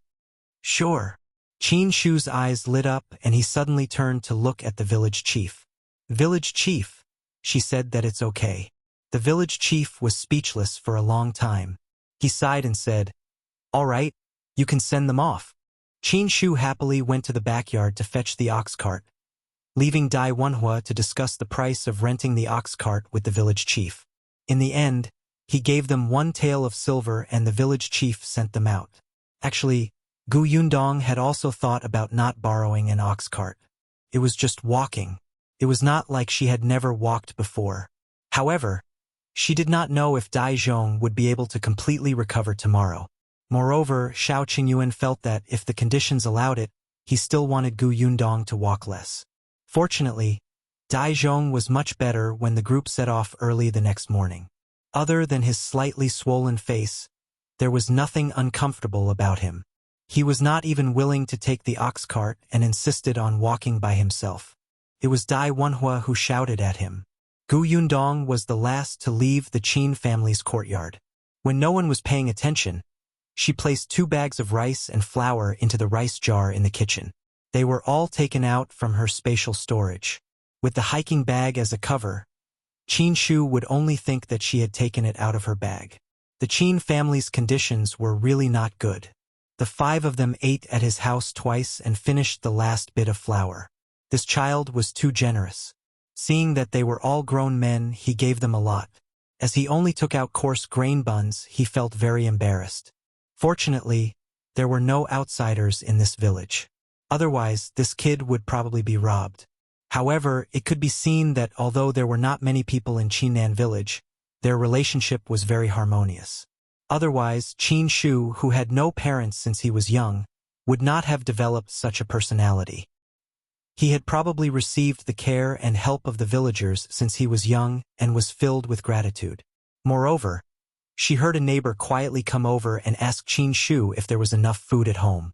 After putting down the rice and flour, Yundong came out with the hiking bag. The ox cart was already set up, but there were too many people. It was impossible for everyone to sit on it. Yundong was a woman, so Shao Qingyuan was the first to help her up. In addition to Dai Zhong, there were only 2 people in the carriage. Even Qingyuan could not sit. The farmers cherished the ox very much. If it was not necessary, they could not bear for it to suffer. If it were not for the injured and the woman among them, Qingyuan would not have helped to borrow the ox cart from the village chief's house. The group walked towards the entrance of the village. On the way, many people from the village looked at them curiously. Yundong looked over. These people smiled, and some children hid away shyly. Yundong suddenly liked this village very much. It was a very peaceful, simple, and friendly village. Although it was remote, it actually felt like a paradise. It was only when they were outside the village that Yundong slowly retracted her gaze and looked at the narrow road that led to town. Although they had set off early in the morning, the journey was really long. It was not until noon that they finally arrived at Anbei town. If you find any errors, ads pop up, ads redirect, broken links, non-standard content, etc., please let us know. Report so we can fix it as soon as possible. Chapter 744. A few people pass compared to Qingyuan village. Anbei town was much livelier. Qin Shu had been very excited since he entered the town. He had never been to the county city. Even the number of times he had come to Anbei town could be counted on 10 fingers. However, he restrained his excitement and introduced it to Yundong and the others. The second intersection over here is the largest restaurant in Anbei town. I heard that the food there is especially delicious, especially the braised fish. It's fragrant and tender. The fish were caught from Artong Lake alive. There's an inn on the right. It's also the best in town. I heard that the best first-class rooms even have incense. There's also a school there. The teacher is a high scholar. He's very awesome. By the way, if you want to buy a carriage, it's over there. There's a carriage shop. They rent and sell carriages. The village chief told me that the shop's price is very fair. You won't be afraid of being scammed. As he spoke, Qin Shu drove the ox cart towards that carriage. However, he was stopped by Yundong. It's already noon. There's no hurry to go to the carriage shop. Let's go eat first. That works too. Yundong said. Let's go to the restaurant you mentioned just now. Since we're here, let's try the delicious braised fish you mentioned. Qin Shu could not help but swallow his saliva. Without saying anything, he drove the ox cart towards the restaurant. They stopped 5 to 6 meters away from the restaurant. He said, "Go over. It's not good to park an ox cart in front of the restaurant. It'll wait for you here. It'll bring you to the carriage shop after you're done eating." "You're not going?" David was about to leave when he paused. Qin Shu smiled and nodded. "I brought some dry food." David held his forehead and pulled him forward. "Let's eat together. You've treated us to 2 meals. Can't we treat you to a meal?" But Qin Shu was stunned for a moment and said worriedly, "That restaurant is very expensive. You're not the only one eating." Qin Shu could not break free at all and could only let him lead her forward. The few of them were dressed in clothes that did not look good or rich. Fortunately, the waiter in the restaurant was not the kind of snobbish person. He was only slightly stunned for a moment before leading them inside. When they arrived in town, it would be Wenhuo home ground. He directly asked the waiter to find a private room on the 2nd floor for them. The first thing he ordered was the braised fish that Qin Shu had mentioned. However, after the food was served, everyone took a bite and felt that it was ordinary. Hence, almost everyone only touched their chopsticks once before stopping. At first, Qin Shu was too embarrassed to eat, but seeing that everyone was not eating anymore, he felt that he could not waste it. He gritted his teeth and moved his chopsticks.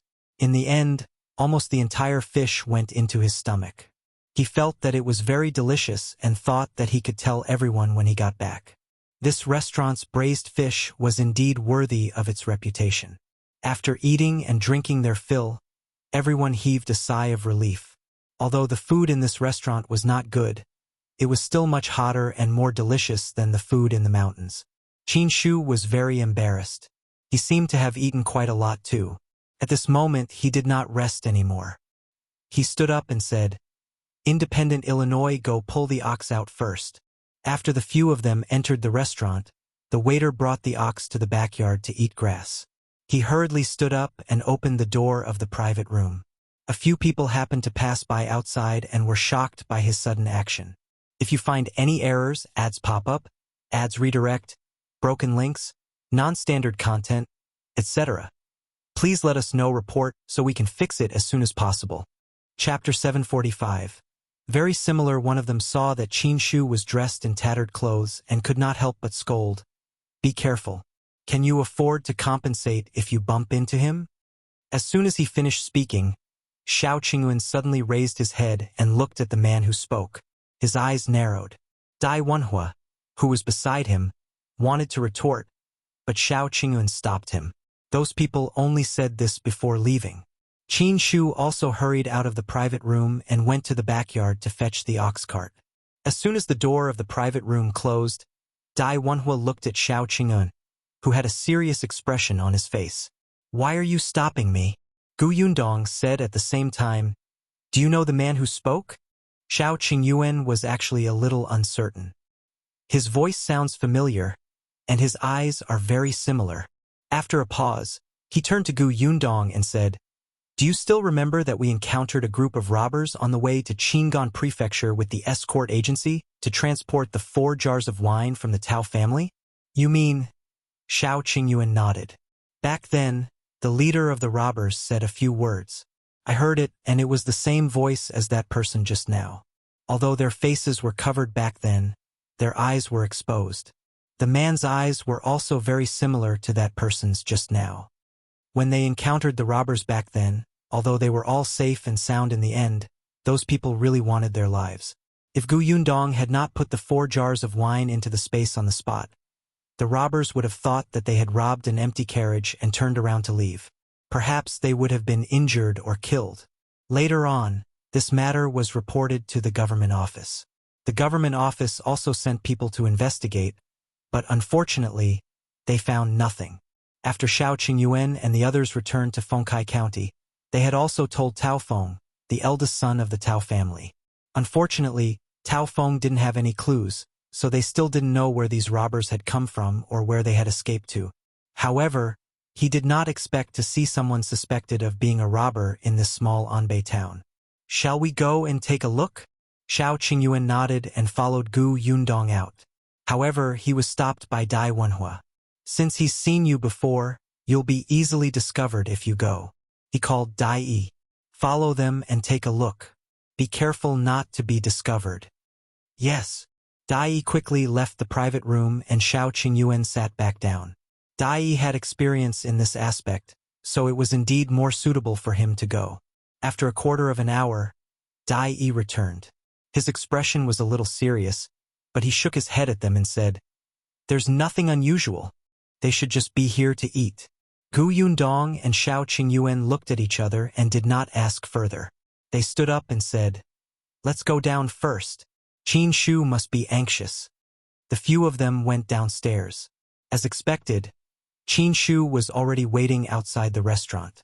He was lowering his head and chatting with the cow, looking very happy. Yundong and Shao Qingyuan walked in front, while Dai Wenhuo was a few steps behind. Then, Dai whispered into his ear. Dai Wenhuo's expression suddenly changed. "Are you serious?" "Yeah, he might be related to the guy we're looking for." Dai Wenhuo sneered.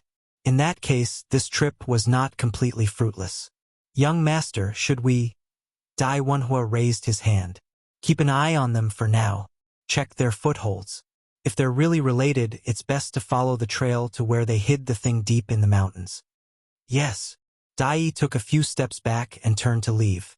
Only then did Dai Wenhuo quickly walk forward and catch up to Shao Qingyuan and the others. Chapter 746. What you should have. Qin Shu quickly realized that someone was missing.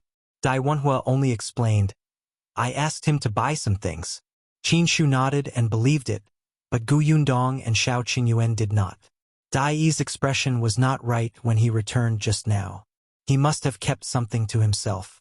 However, they also knew that Dai Wenhuo and Qin Wenjing had tried their best not to involve them. The less they knew, the better. Everyone tacitly ignored the abnormality and went to the carriage shop to buy a carriage.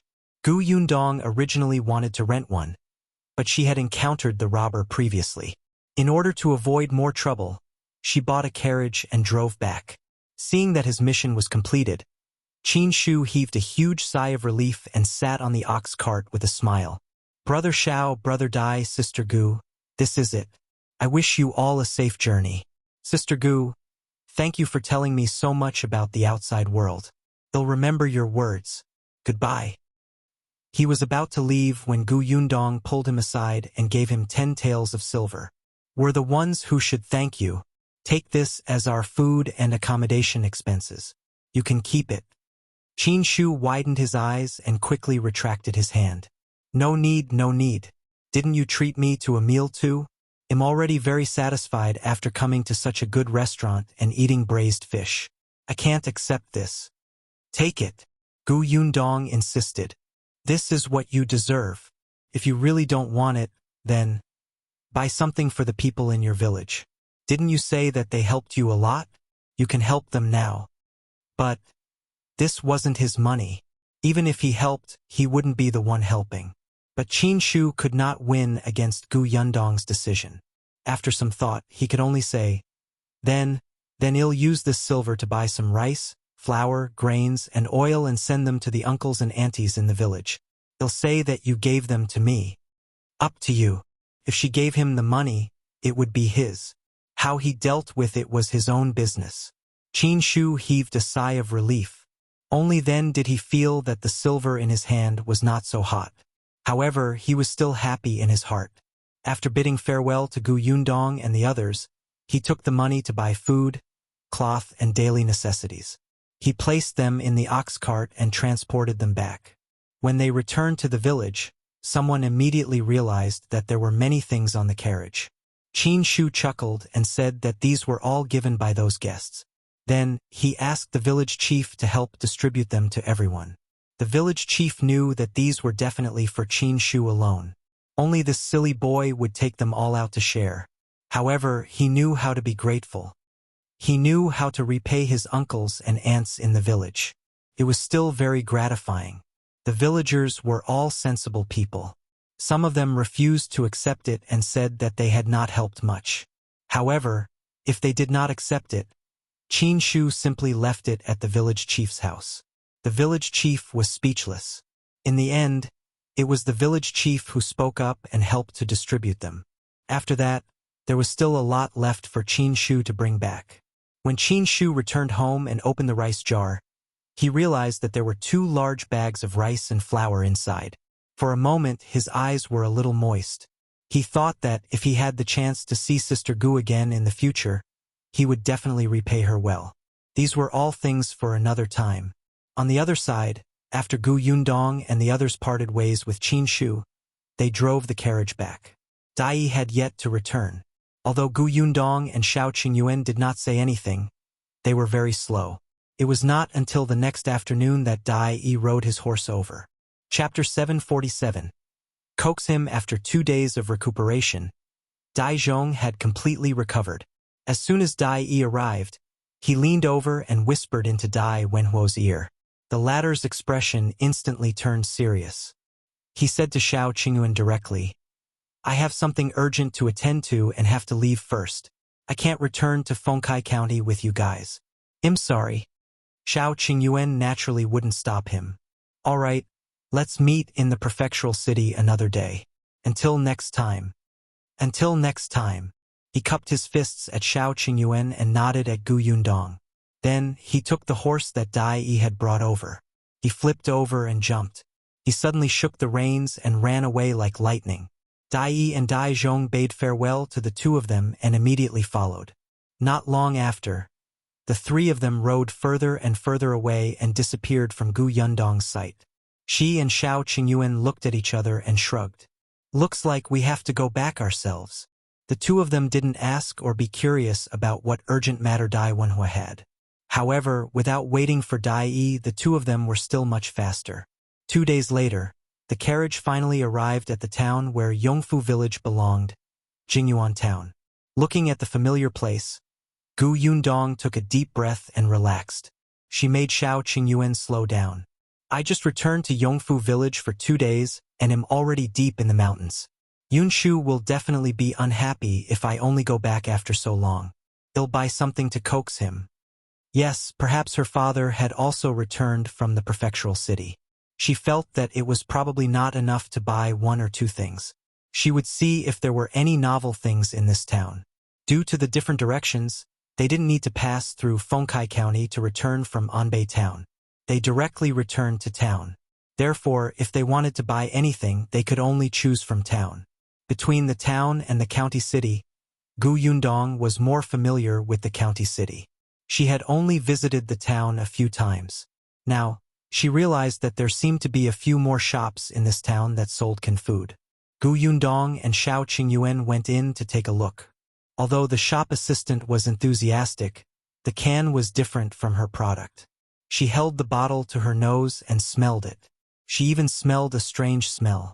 This was because the seal was not done properly. Enduring her discomfort, she quickly ran out. She was no longer curious about the canned food in the other shops. She should focus on choosing a gift for Yunxu. Every time she picked a gift, Gu Yundong felt like her head was going bald. She had a terrible headache. However, there were not many novel things in this town. They were not even as many as in her spatial storage. Gu Yundong stopped in her tracks. Yes, she could make a few things according to the things in the space, just like the puzzle from before. Whether it was her mother, Yunxu, Yunka, or even her father, they were all very interested. What did children like? Gu Yundong thought about it and her eyes lit up. Got it. She would get someone to make it when she got back. Gu Yundong felt slightly relieved now that she had an idea.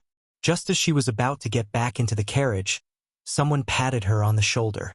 She turned around in surprise and saw Shao Qingyuan pointing at a stall not far away. Well, Yunxu will like it. Gu Yundong looked in the direction he was pointing and saw a kite stall. All kinds of colorful kites swayed slightly in the breeze, as if they were waving at you. But Gu Yundong looked at a shop at the back through an angle revealed by the shaking kite. Chapter 748. Reluctance. Gu Yundong's eyes flashed with joy. She said to Shao Qingyuan, "Wait for me there first. I'll be back soon." Shao Qingyuan wanted to say that he could accompany her to buy it, but Gu Yundong had already run out. However, someone asked him to make way from behind, so Shao Qingyuan could only lead the carriage to the side. But when he looked up again, Gu Yundong was nowhere to be seen. The kite stall was still there, but Gu Yundong was not there. Didn't she go to buy a kite?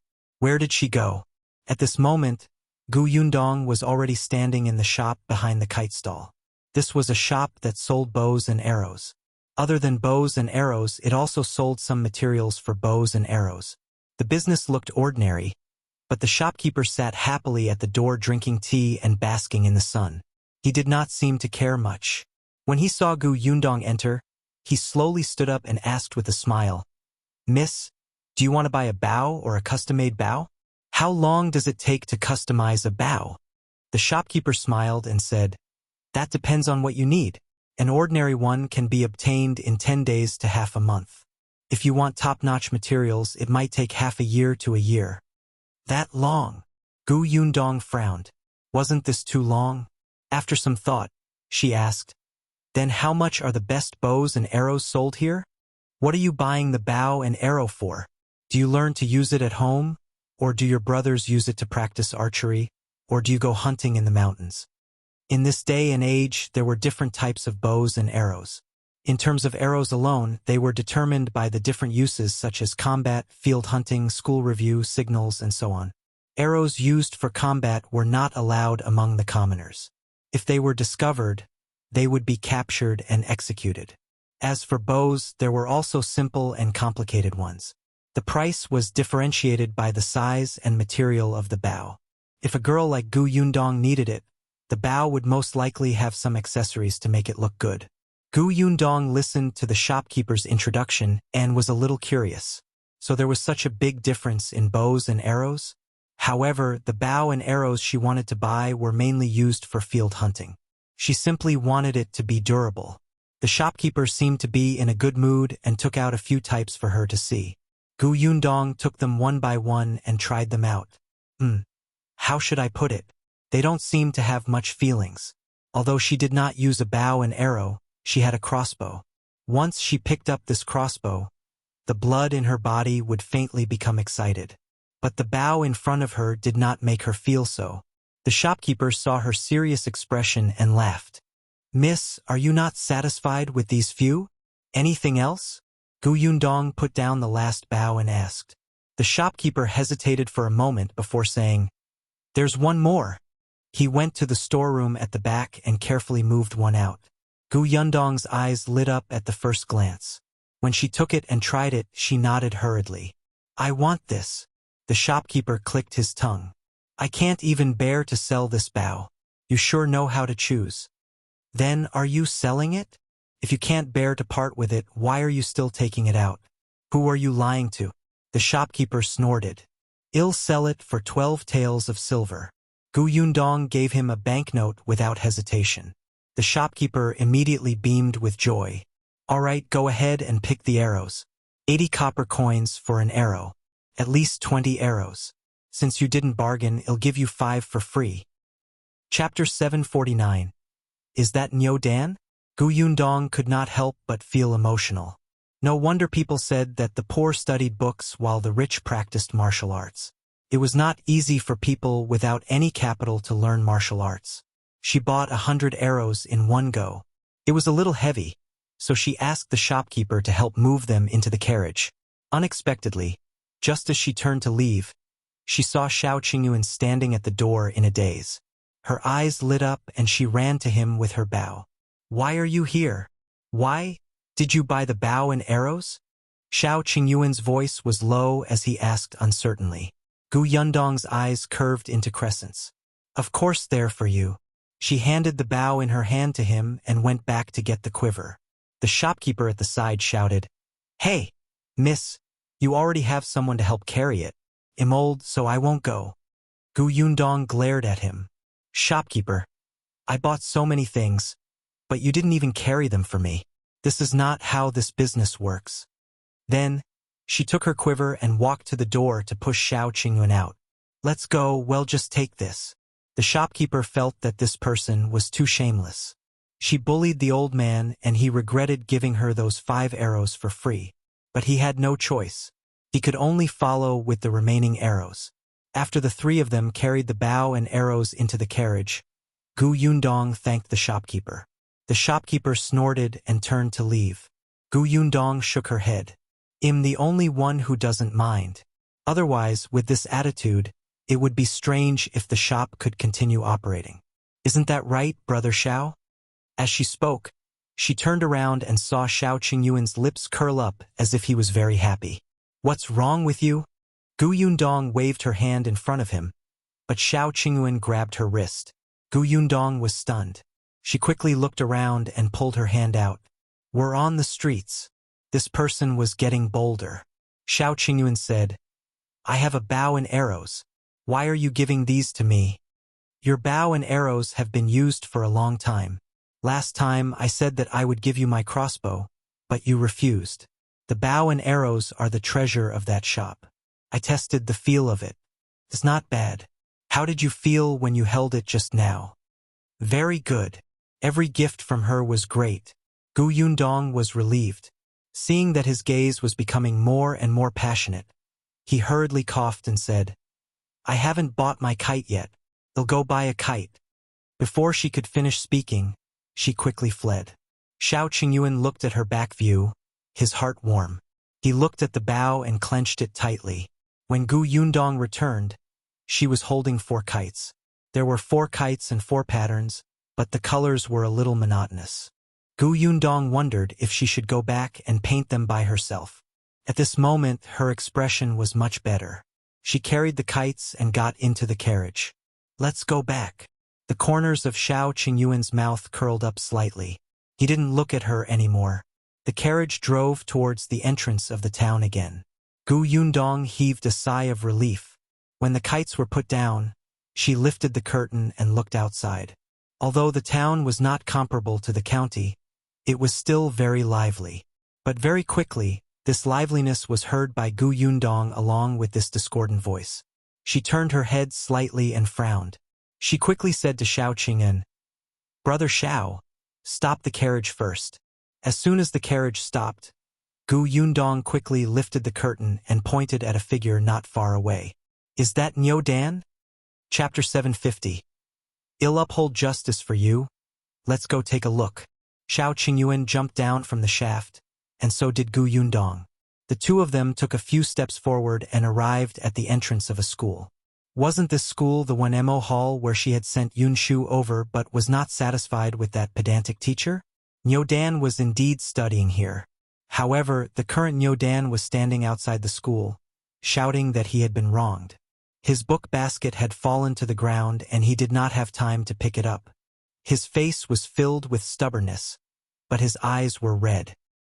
He seemed to want to enter the school again to look for the master, but he was stopped by the gatekeeper. There were still a few students standing behind the door, pointing and laughing at him. Yundong's expression darkened. She immediately pushed aside a bystander and called out, "Niu Dan!" Niu Dan turned his head. When he saw that it was Yundong, the emotions that he had been suppressing instantly collapsed. As if he finally had someone to rely on, he burst into tears. Large drops of tears fell. "Sister Yundong." Yundong quickly took 2 steps forward, squatted down, patted his shoulder, and wiped his tears with a handkerchief. "What's wrong? What happened? Tell me. They'll help you." For a moment, Niu Dan cried a little hard and couldn't stop. Therefore, before he could speak, a few students behind the door started shouting loudly. "He stole something. He stole 50 copper coins and was chased out by the teacher." Niu Dan immediately shook his head with all his might. He wanted to explain, but he hiccuped.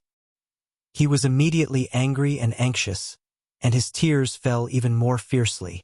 Yundong hurriedly patted him. "There's no hurry. Tell me slowly. I believe you didn't steal anything." Niu Dan had been in denial for most of the day. Yundong was the first person to say that she believed him without any explanation. All the grievances seemed to be unimportant at that moment. Someone believed in him. There was no need for him to say anything. There was no need for any evidence. Someone stood on his side without any worries. Niu Dan felt that it was enough. His emotions gradually stabilized. Although he was still sobbing, he could clearly say something. "I didn't steal it. I really didn't. My father gave me those 50 copper coins. My father said that I've been studying very hard recently and that I've improved.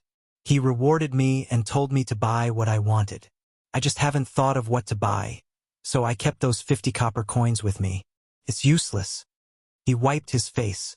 But today, Shao suddenly said that he had lost money. Then they searched everywhere. In the end, they found 50 copper coins in my book basket and said that I had stolen it. The teacher said that I was immoral and had a bad character. He chased me out of the school. My 50 copper coins were also taken away. As he spoke, he felt aggrieved again. Niu Dan couldn't take it anymore and cried. When the others heard this, they whispered to each other. However, the few students behind the door shouted, "You were the one who stole it. How could you say that your father rewarded you? Who doesn't know that you're a poor boy from the countryside? Is your father so generous that he gave you 50 copper coins to spend as you please? No one will believe this." That's right. If your father really dotes on you, would he be willing to let you work for the family every weekend?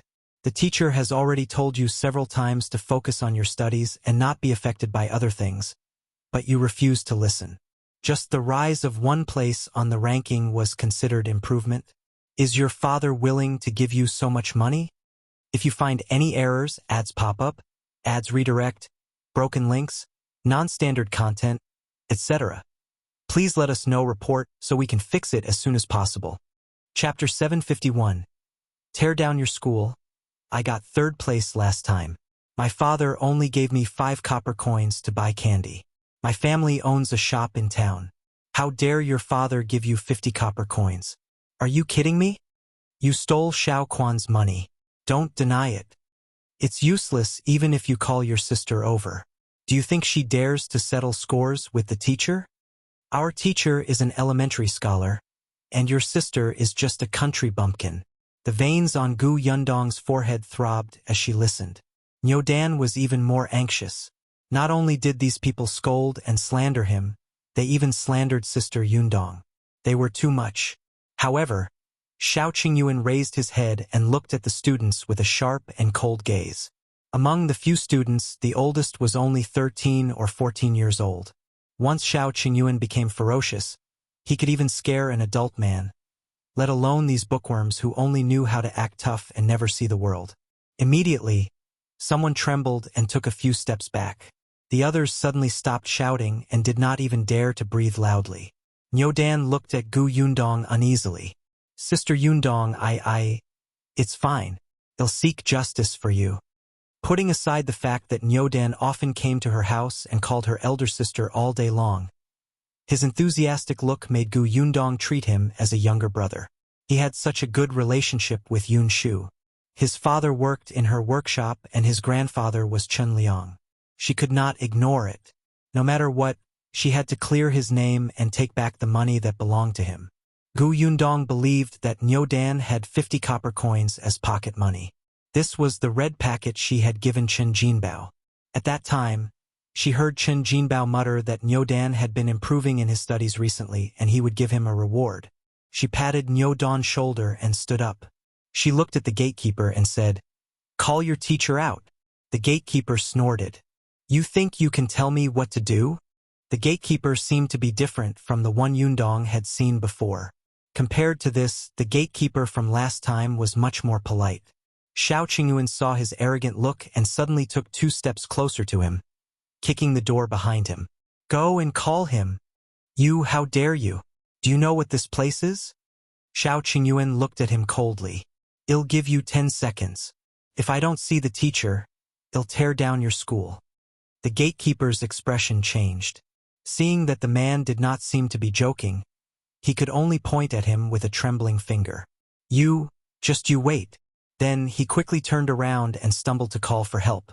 Niu Dan looked at Shao Qingyuan in a daze. He used to be very afraid of him.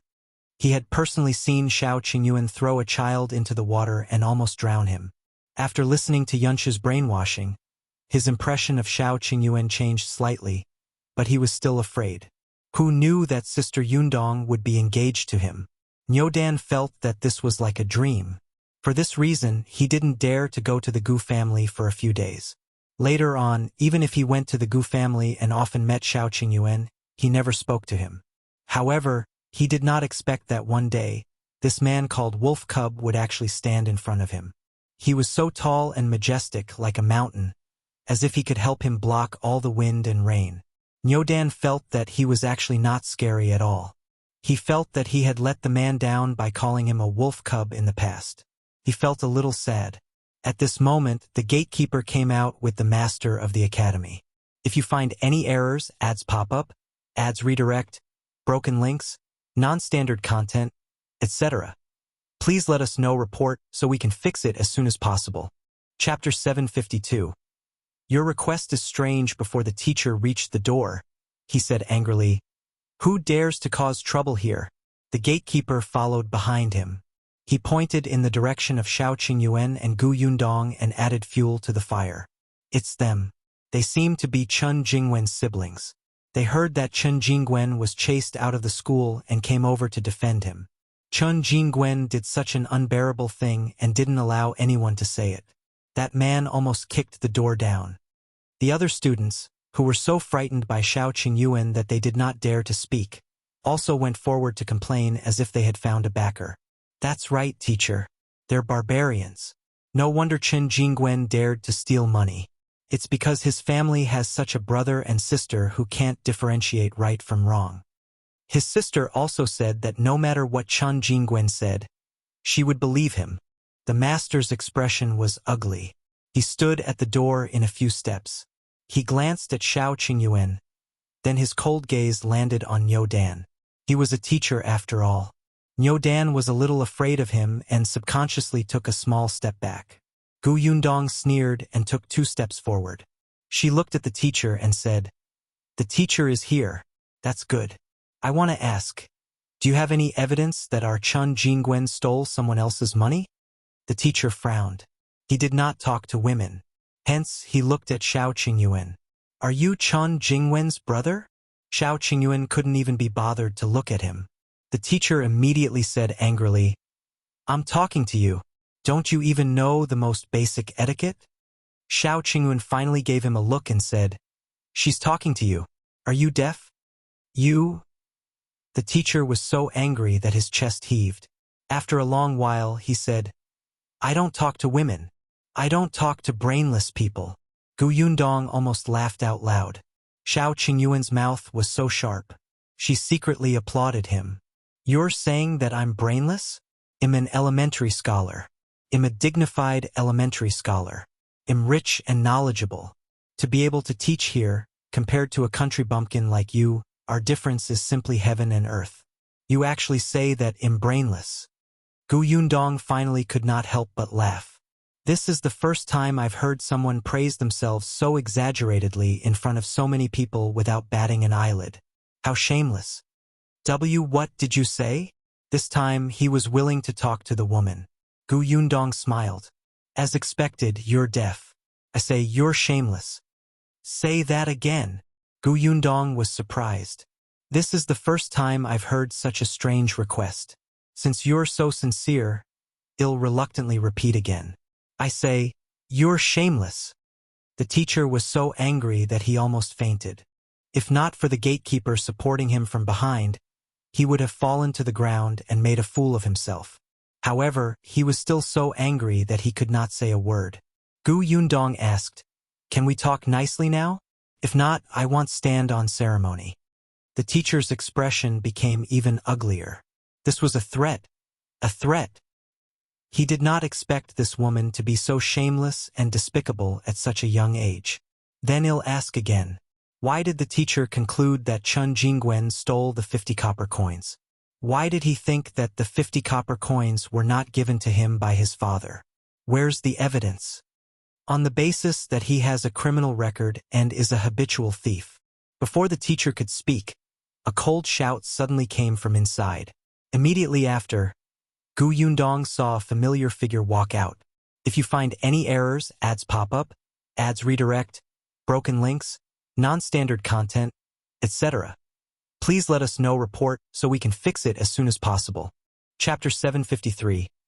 Unworthy of being a teacher after the figure came out. The teacher immediately stepped forward and asked, Madam, why are you here? Madam's son said, I heard that a woman was present. I thought that you would definitely be troubled, so I came out to take a look. The teacher sighed and nodded. That's true. This woman is very tricky. Yundong almost burst out laughing when she heard that. Were the two of them out of their minds? Would he be put in a difficult position just because she was present? Was it difficult for her to ask two questions? Madame Sun had already turned around and looked straight at Yundong. She said, If you have any questions, you can ask me. You don't have to hold on to my husband. Yundong chuckled. Who was holding on to your husband? It was as if she had taken a fancy to this old man. This woman felt too good about herself. All right, since you two are husband and wife, I want stand on ceremony. Her eyes darkened. That moment of coldness actually made Madame Sun a little afraid. Did you just say that Qingyuan is a habitual thief? Yundong sneered. What else has he stolen? Since such a thing has happened in the past, why didn't you deal with it in the past and chase him out of school? Madame Sun did not expect her to hit the nail on the head the moment she spoke. She immediately choked. After a moment, she raised her chin slightly and said, In the past, it was because there was no evidence. You call him a habitual thief without any evidence? Yundong was simply shocked by their train of thought. So this is what you teach here. Just because Qingyuan is a country boy, he is the suspect whenever anything is stolen. Then, he's called a habitual thief without any evidence showing that he stole anything. Then, based on that, he's guilty again when some student lost something, and he's chased out of school without even having the chance to explain himself. Yundong burst out laughing and looked at the surrounding crowd. Did you hear that, everybody? I thought that the teacher of this 1mo hall was just pedantic. Now I realize that he's not pedantic, but blind, paranoid, arrogant, irresponsible, and self-righteous. Teacher? Can someone like him be a teacher? If his students become high scholars and officials in the future, they will make groundless judgments based on their guesses too, right? How many innocent people will go to prison? This is simply disregarding human lives. The onlookers couldn't help but nod. That's right. The teacher and his wife said that the child was a thief, but where was the evidence? To be honest, I used to think that this teacher was different from the other teachers I saw in other schools. He was always mysterious. When a woman brought a child to his door, he looked like he had seen a rat or a cockroach. It was as if everyone would like him. I think so too. I don't think the teachers of the other schools are as hard to satisfy as him. This girl is right. They're spreading this news without any evidence. Just now, this child was crying so miserably over there. One look and you can tell that he was wronged. This teacher is like a dog. Look at what that Madam Sun is saying. Habitual thief? So it's all based on their own guesses. Then, if my family lost a chicken, can it be said that they stole it? Anyway, I saw her pass by my house, so I guess so. When Madam Sun heard the dissatisfied voices of the surrounding crowd, she saw that they were all standing on Gu Yundong's side. She immediately said angrily, But I have witnesses. If you find any errors, ads pop up, ads redirect, broken links, non-standard content, etc. Please let us know report so we can fix it as soon as possible. Chapter 754. The so-called witness. As soon as he said that, the whispers in the surroundings instantly stopped. Everyone looked at each other. Witness? Gu Yundong also raised her eyebrows. Witness? Where are they? Madam Sun sneered and shouted into the door. Sister-in-law Wu, tell me, is this Qingyuan dirty? Did he steal your things in the past? There was no movement inside the door for a long time. After a long time, a figure slowly walked out. Gu Yundong was stunned. It was her? Chun Yulan's husband, Wu Chang's mother. Madame Wu dawdled to Madam Sun's side. Madam Sun looked at Gu Yundong and said, Madam Wu's daughter-in-law is Chun Jingwen's cousin. The last time her son got married, Chun Jingwen also went. In the end, there were a few gifts missing from the house. Later, they found out that Chun Jingwen took them all. Isn't he used to stealing? Chun Jingwen was also stunned. Of course, he knew Madam Wu. After hearing Madam Sun's words, he hurriedly shook his head and said, I didn't take her things at all. Gu Yundong found it extremely funny. She looked at Madam Wu coldly. I'll say it again. Where's the evidence? Madam Wu felt a little guilty. She stammered and whispered, It's been so long. Where's the evidence? Oh, so this is still your guess? Madam Wu could not raise her head. Gu Yundong's teasing gaze landed on the teacher. The way Master Wen handles things is really impressive.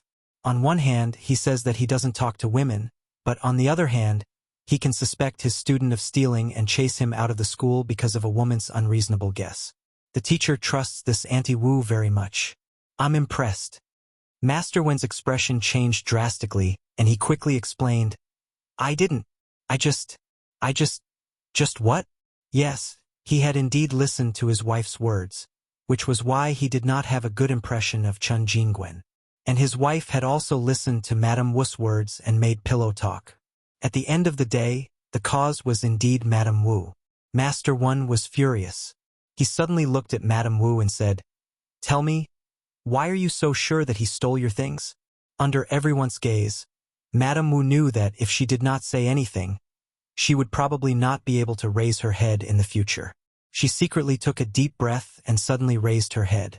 It was Chun Jingwen who stole it. Back then, only he ran into the room where the gift was placed. The thing was gone. If it wasn't him, who took it? I'm an adult. I have no grudges with such a child. There's no reason to wrong him, right? No reason, Gu Yundong sneered. How can there be no reason? Is it not a reason that the Wu family and the Chen family to fall out? Is it not a reason that your son wants to take in a concubine and the Chen family doesn't allow it and comes to your house to settle scores? Your Wu family is in the wrong first. You don't dare to look for the adults, so you schemed against a child. How impressive. After Gu Yundong was done, she looked at Madam Sun. So she is your witness, right? This is truly an eye-opener. She made up stuff in front of you because of personal grudges, and you lambasted an innocent child based on that. In the end, your husband blamed everything on him and chased him out of school. Elementary scholar? Teacher? You're simply ruining the kids. Pooey. Disgusting. If you find any errors, ads pop up, ads redirect, broken links, non-standard content, etc. Please let us know report so we can fix it as soon as possible. Chapter 755. Admitting mistake. Madam Sun's expression changed. She looked at Madam Wu, hoping that she would say more, but Madame Wu was simply making something out of nothing. Facing Gu Yundong's pressure, Madame Wu did not have any confidence. She could only grit her teeth and hold her hands tightly. However, her mind was blank and she could not find any words to refute. Master Wen almost fainted. He felt more and more people around him, and the way they looked at him was getting worse. Even the students who had run out to watch the show began to whisper. Gu Yundong looked at Master Wen. Say something. Where's the evidence? Did a dog eat your conscience when you were hurting a child like this? You don't pester me here. Because you can't reason with me, you say that I'm pestering you endlessly. Let everyone be the judge. Who's in the wrong in this matter? Who's pestering someone else endlessly and refusing to admit their mistake? Who's disregarding human lives and ruining a child's future? After Gu Yundong finished speaking, someone beside him immediately shouted, I say, Master Wen, you said that the child was a thief. Show me the evidence. That's right. What right do you have to say that the child's father can't give him 50 copper coins as a reward? I even gave my child a tael of silver as New Year's money. I think he just thinks that the child is easy to bully because he came from the countryside and doesn't have a backer. He might as well find a scapegoat. You think you can be a teacher and educate others? Fortunately, my child hasn't come here to study. These few days, I'm thinking of sending my child over to be enlightened. Forget it, he'll go back and find another school. Fortunately, you didn't send your child over. Otherwise, if something was missing from the school, they might even chase your child out. There were more and more voices, and they were getting louder. At this moment, Master Wen wished he could find a hole to hide in. Madame Sun glared at Madame Wu fiercely, angry that she was actually using her. In the end, he had no choice. Seeing that the accusations around him were getting louder and louder, Master Wen was afraid that the entire town would be attracted over. He could only take a deep breath and say, This is indeed my mistake. I misjudged Chen Jingguan. After saying that, he looked at Chen Jingguan and said, The decision to expel you from the school is cancelled. You're still a student of Wenhuo Hall. Come back to class with me. Gu Yundong wanted to spit in his face. You want to let it go so easily after wronging someone? No way. She looked down at Niu Dan beside her. Are you going back to school? Gu Yundong did not want him to continue, but Niu Dan was not her biological younger brother after all. She could not decide for him on this matter. Unexpectedly, Niu Dan shook his head vigorously. I'm not going to this school to study anymore. Gu Yundong rubbed his head and smiled. She looked up. Did you hear that? When Master Wen heard this, he nodded regretfully. Since you've decided, I won't force you. I was your teacher, and I hope that your future will be bright. With that, he turned around and walked in impatiently. However, he had just taken a step when Shao Qingyuan suddenly reached out to stop him. Master Wen was stunned and suddenly looked up. What else do you want? Master Wen is really interesting. Since you admit that you wronged Chen Jingguan and cleared him of the crime of stealing something, shouldn't you return the 50 copper coins? Master Wen's body stiffened. He turned around abruptly. If you find any errors, ads pop up, ads redirect, broken links, non-standard content, etc. Please let us know report so we can fix it as soon as possible. Chapter 756. Return the money. Could it be that what Master Wen said just now was all fake? Your apology was not from the bottom of your heart. It was just a show for others? Master Wen denied it on the spot. Of course not. It's just that Chen Jingguan said that the 50 copper coins was his, and Liu Xiahui also said that it was his. Both of them. In that case, call Liu Xiahui out. Let's face each other on the spot. How about that? The onlookers expressed that they had not finished watching the commotion and listening to the gossip. Master Wen had to continue making a fool of himself, so they agreed. That's right. Let's confront each other on the spot so that we don't malign the child. Call Liu Xiahui out. Master Wen had no choice. Although he was unhappy, his reputation was more important. Therefore, he asked the students in the school to find Liu Xiahui. Liu Xiahui was about 10 years old and looked older than Niu Dan. He was still a little nervous when he came over. He did not know where to put his hands and feet. Gu Yundong narrowed her eyes and sized him up for a while.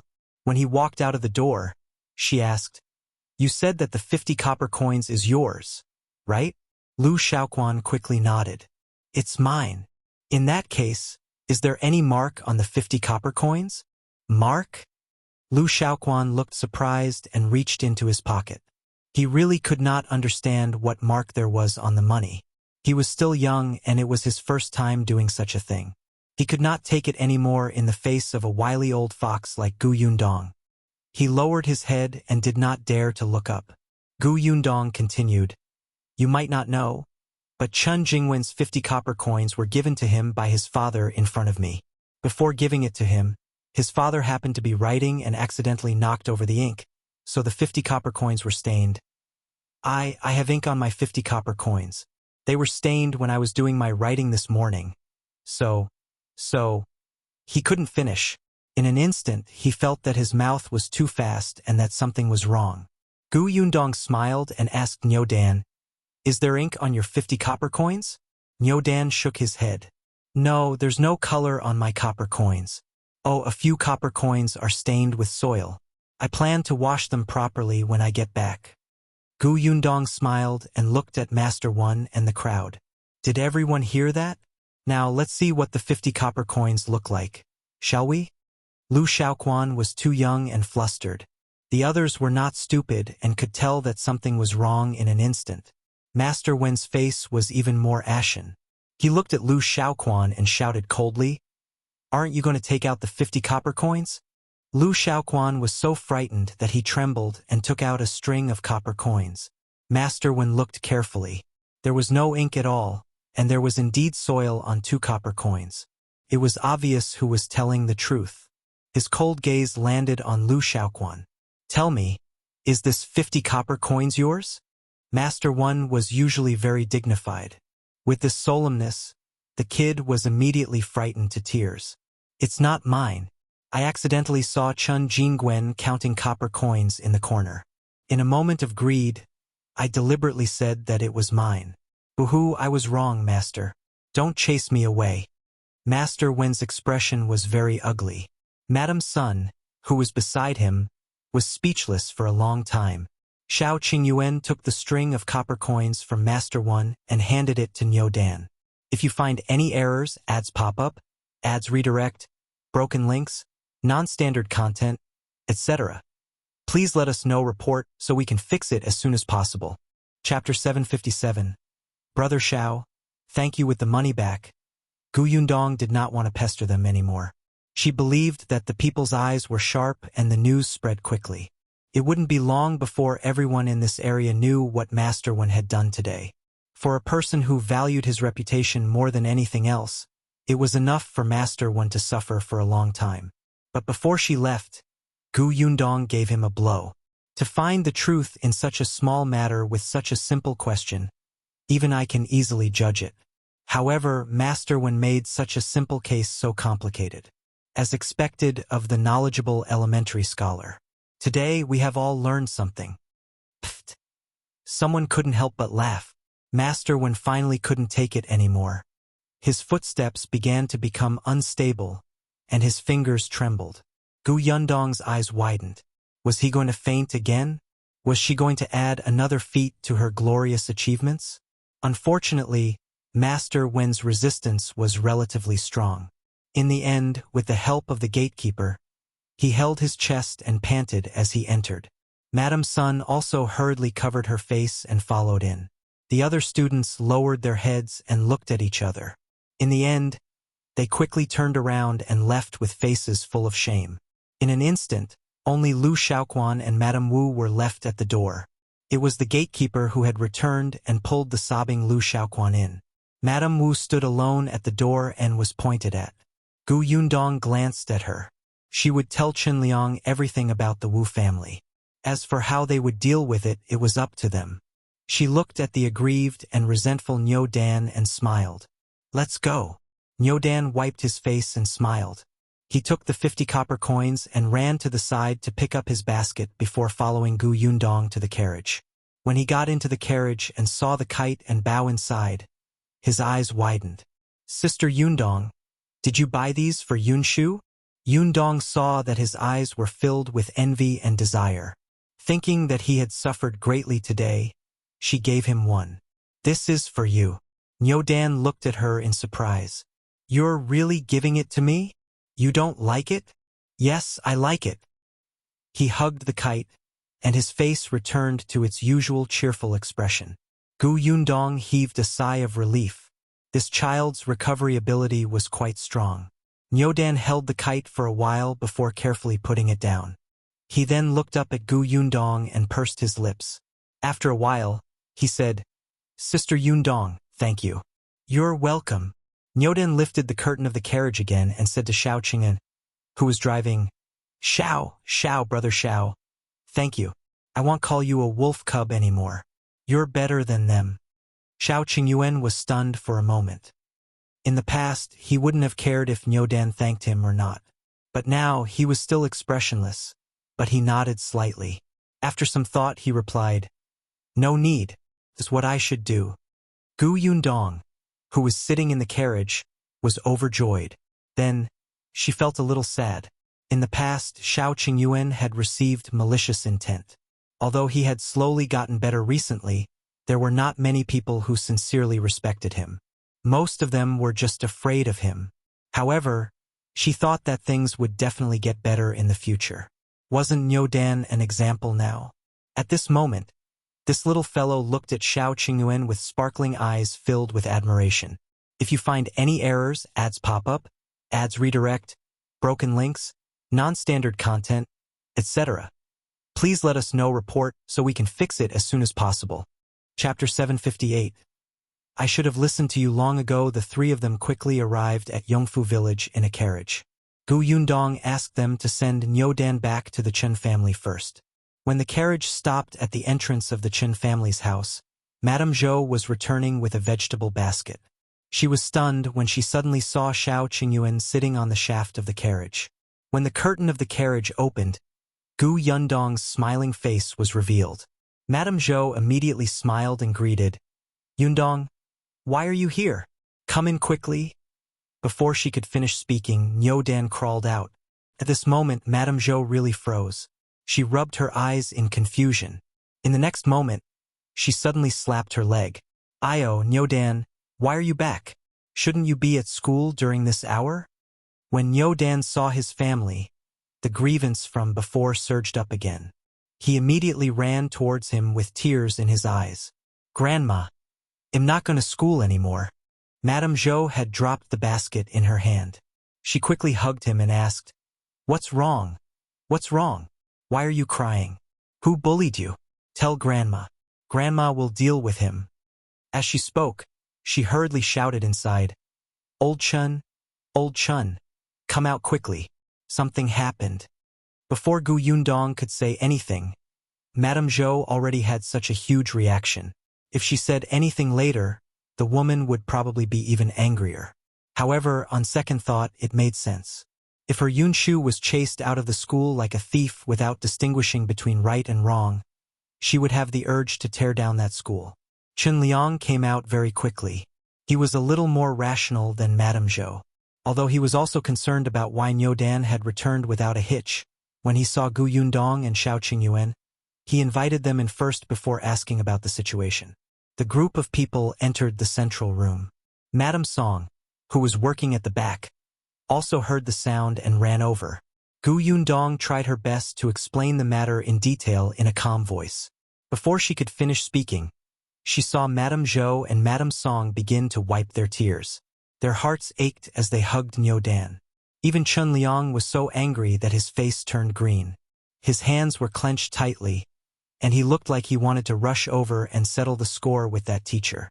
After Gu Yundong finished speaking, Madame Zhou gritted her teeth and said, I knew that the Wu family was not a good thing. Wu Chong is arrogant and the Wu couple is narrow-minded. It's fine if they fell out with our family, but they actually took revenge on a child. I'm so angry. I'm going to tear her apart. Madame Song hugged Niu Dan and nodded vigorously. I'll go too. Chen Liang took a deep breath. All right, we still have to consider this matter at length. Then, He turned around and said to Shao Qingyuan and Gu Yundong, "Thank you so much for today. If not for you, our Niu Dan would have been ruined." Gu Yundong sighed. "Uncle Qin, don't say that. We're from the same village and Niu Dan calls me sister. What kind of person would I be if I just stood by and did nothing when something like this happened?" After saying that, Gu Yundong suddenly felt that something was amiss. The seniority seemed to be messed up. However, after today's incident, I'm afraid Niu Dan won't be able to go to school. It's good that Uncle Qin doesn't blame me for blowing things up. Chun Liang waved his hand. It's fine if he doesn't go to that kind of school. When you told me that the teacher was too pedantic, I should have listened to you. He wouldn't have ended up like this. Gu Yundong did not say anything. Seeing that this family was filled with righteous indignation and wanted to discuss the follow-up matters, she bade farewell with Shao Qingyuan. When she returned to the Gu residence, it was already a little late. Seeing Father Tong at the door, Gu Yundong hurriedly asked, "Are my parents back from the prefectural city? If you find any errors, ads pop up, ads redirect, broken links, non-standard content, etc. Please let us know report so we can fix it as soon as possible." Chapter 759. Knowing that you are unlikable, when Father Tong saw them return, he was instantly happy. This young lady and her future husband had gone into the mountains together. Everyone was filled with worries, especially because they had agreed to only travel for 5 to 6 days, but they had not returned for more than 10 days. Wasn't he excited to see her now? Hence, he did not hear Gu Yundong's question. He hurriedly shouted into the courtyard, "Eldest Miss is back." As soon as he finished speaking, 2 figures rushed out one after another. It was Gu Yunxu and Bian Yuanji. The 2 children hugged her and almost cried. "Big sister, you're finally back. You don't know how worried we were. Cousin, are you all right?" The 2 of them were at home.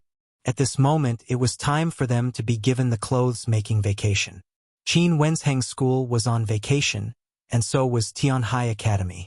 Only the 1mo hall that she saw today felt that there was no need to give the students the clothes-making vacation, which would waste their time.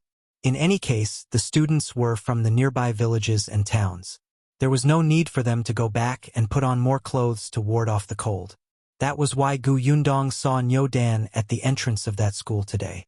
She rubbed the 2 children's heads and said, "Aren't I fine?" Seeing that Yunshu snorted and her eyes were obviously filled with accusation, she quickly pointed in the direction of the carriage and said, "I brought you a gift. Go take a look." The 2 of them were stunned. They did not care about being angry with her anymore and ran to the edge of the carriage. Shao Qingyuan carried them up. The 2 of them climbed in and saw the kites inside. The 2 children's eyes lit up. They sat cross-legged in the carriage and began to choose.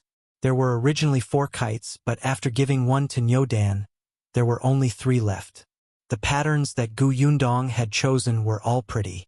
There was an eagle, a dragonfly, a butterfly, and an owl. Niu Dan took the dragonfly away. Yunshu and Yuanji felt that such a beautiful kite like the butterfly should be left for Kiki. Therefore, one of them chose the eagle and the other chose the owl. They were both flying birds and looked very good. After choosing the kite, the 2 children got off the carriage in satisfaction. Although Yunshu was happy, he remembered that his eldest sister had only returned after so many days, making him worried and afraid. He immediately turned his head arrogantly and snorted. "Don't think that I won't be angry anymore." Oh, the little guy was pushing his luck. "Then will you return it to me?" "That won't do. Big sister, you're too old to play with kites anymore. You'll have to give it to me later. At that time, you have to find an excuse." How troublesome. "Forget it, I'll accept it." Gu Yundong was speechless. Who said that she did not like to play with kites? She was already too old? She was only coming of age next month. Why was she already old? This little brat would definitely not be able to find a wife in the future. No wonder he blamed his father for not choosing one for him when he was young. It turned out that he knew his limits and knew that he was not likable. Gu Yunshu happily went in with Bian Yuanji with the kite. "Rascal!" Gu Yundong scolded him with a smile. However, when she saw that only the 2 children had gone out to welcome her, it seemed that her parents had not returned. It was also strange. At this time, Tianhai Academy should already be on vacation. However, she heaved a sigh of relief and entered the Gu residence with Shao Qingyuan. However, just as she took a few steps in, a surprised voice suddenly came from behind. Miss, Master, Madam, and Second Miss are back. If you find any errors, ads pop up, ads redirect, broken links, non-standard content, etc., please let us know report so we can fix it as soon as possible. Chapter 760. A man among women. Gu Yundong stumbled and almost fell forward. Fortunately, Shao Qingyuan was quick-witted and rushed forward to support her. Gu Yundong looked at him and said softly, "Should I say that we're lucky or unlucky?" It was also very coincidental that they had only returned a step earlier than her parents. Shao Qingyuan laughed. "Let's go and welcome your parents." "Yeah." The two of them turned around. Yunxu and Yuanji, who had also heard the sound, rushed past them and ran to the door. When Gu Yundong walked out of the door, she happened to see Yunxu, Yunka, and Yuanji hugging each other tightly, as if this was the only way to express their affection for each other. The children were jumping around, clearly overjoyed. Even Madame Yang was envious and went forward to hug them. Gu Yundong almost laughed out loud. She hurriedly shifted her gaze to her father. Unexpectedly, Gu Dajiang's face darkened as he looked at her unhappily. Gu Yundong's heart skipped a beat. Could it be that he knew that she had been in the mountains for so many days? No way, didn't father just come back? Gu Yundong coughed lightly and asked softly, "Father, why did you only come back today? You still have the cheek to say that?" Gu Dajiang was also very depressed. He snorted coldly.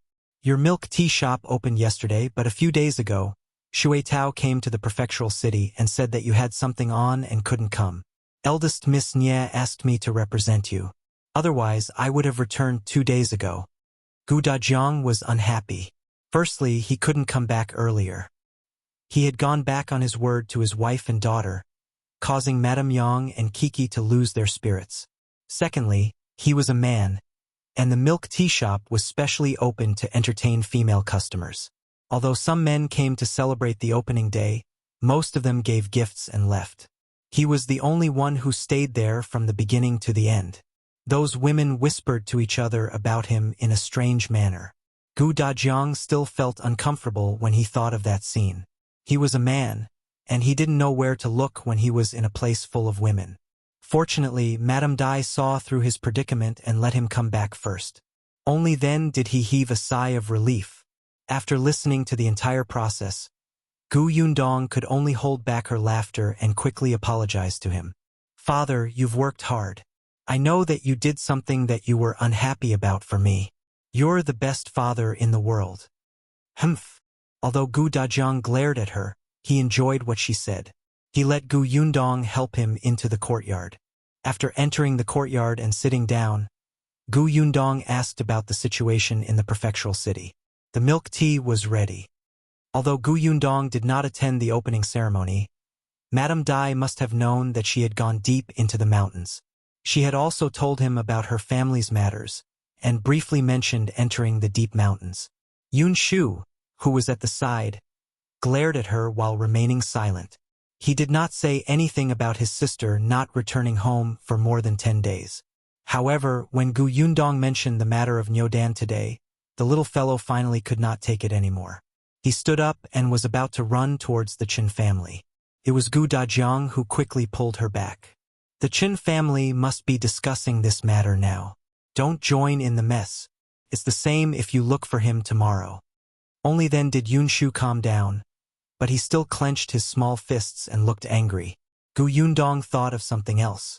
Now that Niu Dan can't go to Wenhuo Hall to study, I don't know which school he will go to next. If you find any errors, ads pop up, ads redirect, broken links, non-standard content, etc., please let us know report so we can fix it as soon as possible. Chapter 761. He can go to Dongyi Academy. It was not that Gu Yundong had not thought about Qin Wenjing. However, it was obvious that it wouldn't work. Not to mention how long Qin Wenjing would have to teach. He had more and more things to do now. He probably didn't have the energy to take in any more students. Ever since Yunxu and Yuanji entered the school, Qin Wenjing had never recruited anyone again, right? Moreover, although Gu Yundong felt that her relationship with Qin Wenjing was quite good, she could not rely on this relationship to unscrupulously stuff students into his school. She had already stuffed 2 of them in. Between the two, Qin Wenjing had taken a fancy to Yunshu's talent, and Gu Yundong had exchanged for Yuanji with conditions. Not on Qin Wenheng's side. As for other places, there were only 2 schools in town and one was Wenhuo Hall. He would definitely not go there again. The other school valued money too much and demanded high tuition fees. Gu Yundong did not like it. However, Chen Jingkai's son was studying there. This was because Chen Jingkai was a junior manager back then. In addition, his wife's family had some connections with the school, so he let his son study there. Later on, after Chen Jingkai lost his job as the town's junior manager, he had also thought of letting his son go to school after this year. However, now that he had become Gus' assistant, this thought was dispelled. Other than these 2 families, there were also a few small private schools. The teachers were not even elementary scholars. They could only teach the children to read. However, it was obvious that the Chun family sent their children to study and read because of the imperial examination. How could he be satisfied with just a few words? Forget it. These things were not something she could worry about. Chun Liang definitely knew what to do. Gu Yundong was just about to change the topic and talk to her family about other things when she heard Yunshu tilt her head and say, "Actually, he can go to Dongyi Academy." Gu Yundong was stunned. Dongyi Academy? I remember that the teacher of that academy brought his students to make things difficult for you, right? Yes. Yunshu nodded. But that teacher has been removed from the academy and won't be allowed to continue teaching. The dean of Dongyi Academy has also returned and even knows our teacher. He's a pretty good person. Yuanji also nodded at the side. The dean was very angry when he heard about what happened back then. Then, he reorganized the academy. A few days ago, our teacher even brought us to Dongyi Academy to discuss knowledge with those students. After the new emperor ascended the throne, the dean of Dongyi Academy went to the capital for the examination. This trip lasted for more than half a year. Later on, he was waiting for the results in the capital. Unfortunately, he still failed in the end. Therefore, when he returned to Fengkai County, a long time had passed. From what Yunshu and the others said, Dongyi Academy was actually a good choice now. If there were no such annoying teachers, with Dongyi Academy's reputation in the county city, it was indeed a good choice. Well, in that case, she could give the village chief a suggestion. As for whether to accept it or not, it was up to them. With this thought in mind, Gu Yundong stopped talking about this matter. She wanted to ask about the milk tea shop, but seeing that it was getting late and everyone had been on the road for the entire day, she let everyone go back to their rooms to rest early. The next morning, Yunshu and Yuanji hurriedly got up and brought Yunka, who was also awake, to look for Niu Dan. However, when the 2 of them ran to Niu Dan's house, they saw that the door was tightly shut. There seemed to be no one in the Qin family. If you find any errors, ads pop up, ads redirect, broken links, non-standard content, etc., please let us know report so we can fix it as soon as possible. Chapter 762. Seeking justice, Yunshu ran to her neighbor's house to ask around and found out that the Chun family had gone to town. Chun Liang and Madame Zhou were not the only ones. Even Chun Jinbao went to the Gu residence early in the morning to apply for leave from Tong'an. He followed his parents and went to seek justice for Niu Dan angrily. Yunshu and the others could only run back. Gu Yundong was not surprised. The Chun family doted on their 2 grandsons very much. Even though Chun Liang, the village chief, maintained his dignity with a dark expression all day, how could he sit still after seeing his precious grandson suffer so much? Gu Yundong asked around and heard that it was not just the Qin family. Chun Liang also brought a few young men from the village with him. They looked like they were going to cause trouble. Gu Yundong was not worried, but Yunshu was a little disappointed.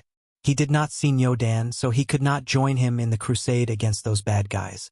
However, when he saw Yunka come out with his little butterfly kite, he instantly perked up again. Then, he hurriedly ran back to his room and took out his owl kite. Let's compete and see whose kite flies the highest. How about that? Yunka ran over. It must be my butterfly. Then let's go to the barnyard. Yuanji was also excited. The three of them took the 3 kites and went out. It was autumn today, and the wind was blowing. It was very suitable for kite flying. They ran out of the door in a hurry and went to the Zheng family's house, pulling Zheng Jia, Zheng Yu, and Zheng Lu away. There were 6 people and 3 kites. 2 people and 1 kite. Back then, Gu Yundong had bought 4 because she wanted to give one to Lu Hongqiao. However, among the 4 members of the Lu family who had followed Gu Dajiang back yesterday, only Lu Hongqiao was around. The others had all stayed in the courtyard and did not come back. The group of people ran to the barnyard, and the 3 kites instantly attracted their friends along the way. Therefore, when they arrived at their destination, almost all the children in the village followed them. Many people flew kites, but they couldn't eat or wear them. Their parents in the countryside didn't have the money to buy the kites, so they could only make the kites themselves. The homemade kites were simple and crude. There were a few thin bamboos and some window paper. It was squarish and did not even have a shape, let alone a color. It was so ugly that it made one want to cry. Therefore, the colorful kites that Yunxu and the others took out instantly became the children's favorite. They touched them with their hands. If Yunxu hadn't stopped them, the kites would have shattered into pieces before they could fly into the sky. Fortunately, although he was young, he was already a little dignified in the village. Everyone could only watch but not touch the kites. At most, they could only touch the kite strings. In the end, the kites were finally released into the sky. Looking at the butterfly, eagle, and owl that were getting higher and higher, the children below screamed excitedly. The rising and falling sounds attracted many adults to come out and watch. Actually, they wanted to fly the kites too. When Niu Dan returned, he saw such a lively scene when he passed by the barnyard. His eyes lit up. He quickly stopped the ox cart and ran home. He took out his kite and joined. After waiting for him to play happily for a while, Yunxu gave her kite to Zhang Lu and ran to his side to talk to him. Niu Dan, did you go and settle scores with that teacher from Wenhuo Hall today? That's right. Niu Dan was so excited that his face was red. Today, his father, grandfather, and some uncles accompanied him. He actually made Master Wen apologize to him. If you find any errors, ads pop up, ads redirect, broken links, non-standard content, etc., please let us know report so we can fix it as soon as possible. Chapter 763. I can make the teacher faint. Yunxu sighed. You should have brought me along. Niu Dan was stunned for a moment. Someone beside him screamed for him to grab the string or the kite would fall. Niu Dan simply handed the string to him and walked to the side to chat with Yunxu. Why should I bring you along? You're small. What if you get bullied? Yunxu shook his head and looked very proud. I won't be bullied. I can make the teacher faint from anger. I'm especially experienced. Are you going there to make the teacher faint from anger? It's fine. Even if you didn't go, my father and the others almost made the teacher faint from anger today. Yunxu's interest was piqued. He pulled his wrist and sat down on a rock at the side. Then tell me, how did you make the teacher faint from anger? Niu Dan immediately twisted his body and started talking. At the same time, Chun Liang sat at the Gu residence and drank tea. He told them about his trip to town today. They went to Wenhuo Hall and met the teacher. Interestingly, Liu Xiaoquin's father also went to the school to settle scores with the teacher. Liu Xiaoquin's father was a butcher. He was originally filled with a ferocious aura and his entire body was filled with muscles. It was said that yesterday, after Master Wen discovered that Liu Xiaoquan was a thief, he brought him back and taught him a lesson in front of all the students. He even made him kneel on the ground for an hour. In the end, he even chased him out of the school and refused to acknowledge him as a student. In the end, after Liu Xiaoquan returned, he said in front of his parents that there was no point in living and that he wanted to hang himself. He only fell asleep after fussing over a whole night. Hence, Father Liu came over early in the morning. When Chun Liang said this, he was still a little angry. Fortunately, Niu Dan met you yesterday, Yundong. Otherwise, he would have been chased out of the school after suffering injustice. The person who wanted to die would have been our Niu Dan. Thinking of this, I feel a lingering fear. Gu Yundong drank her tea silently. No, Uncle Qin, you're thinking too much. I don't think Liu Xiahui really wants to die. Otherwise, why would he cause such a ruckus in front of his parents? However, this was also because Liu Xiahui was strong. If he were someone who was weak and could not stand being humiliated by Master Wen, he would probably really take things too hard. Actually, there could have been a very good solution to this matter. Stealing money was not right in the first place. After that, it was a huge mistake to frame others. Such a student should be severely punished. As a teacher, what he had to do was to find out the truth and clear Niu Dan name. Then, he would guide and educate the perpetrator. However, Master Wen was not like this. His own reputation had been tainted, so he pushed all the responsibility to Liu Xiahui. After deciding to chase him out of the school, he actually had to humiliate him in advance. This kind of person really disgusted her. Chun Liang also felt quite disgusted. Fortunately, Liu Xiaoquan's father was not someone to be trifled with. He had a bad temper to begin with, so when he went to school, he directly carried a butcher knife. As soon as the knife appeared, Master Wen's legs immediately went weak. He immediately apologized to Liu Xiaoquan. When Chun Liang saw this, he immediately asked Chen Jinbao to bring the young men from the village to stand in front of him and start questioning him. Master Wen was so frightened that he almost fainted. He hurriedly apologized to Niu Dan. Coincidentally, when he apologized, most of the students were watching outside. Seeing that the usually dignified and unsmiling teacher was actually so humble and spineless, they could not tell if they were disappointed or disgusted. In short, a few students whose families were relatively wealthy were already considering going to other schools. If you find any errors, ads pop up, ads redirect, broken links, non-standard content, etc., please let us know report so we can fix it as soon as possible. Chapter 764. Completely disheartened after this incident, Master Wen's reputation was completely ruined. When the onlookers publicized what happened that day, many of the students' families were very dissatisfied. Gradually, the number of students in Wenhuo Hall decreased. In the end, there were only 5 or 6 left. Because of this, Master Wen blamed his wife, Madame Sunday. If not for her carelessness in making friends and interacting with such a selfish and mean person, he would not have become a knife in her hand to deal with Chun Jingwen like this. Not only did he lose face, but he could not even be a teacher. Madame Sun felt even more bitter in her heart. She hated Madame Wu so much that she gritted her teeth. She had said a lot of bad things about her outside, and it could be considered that she had completely fallen out with her.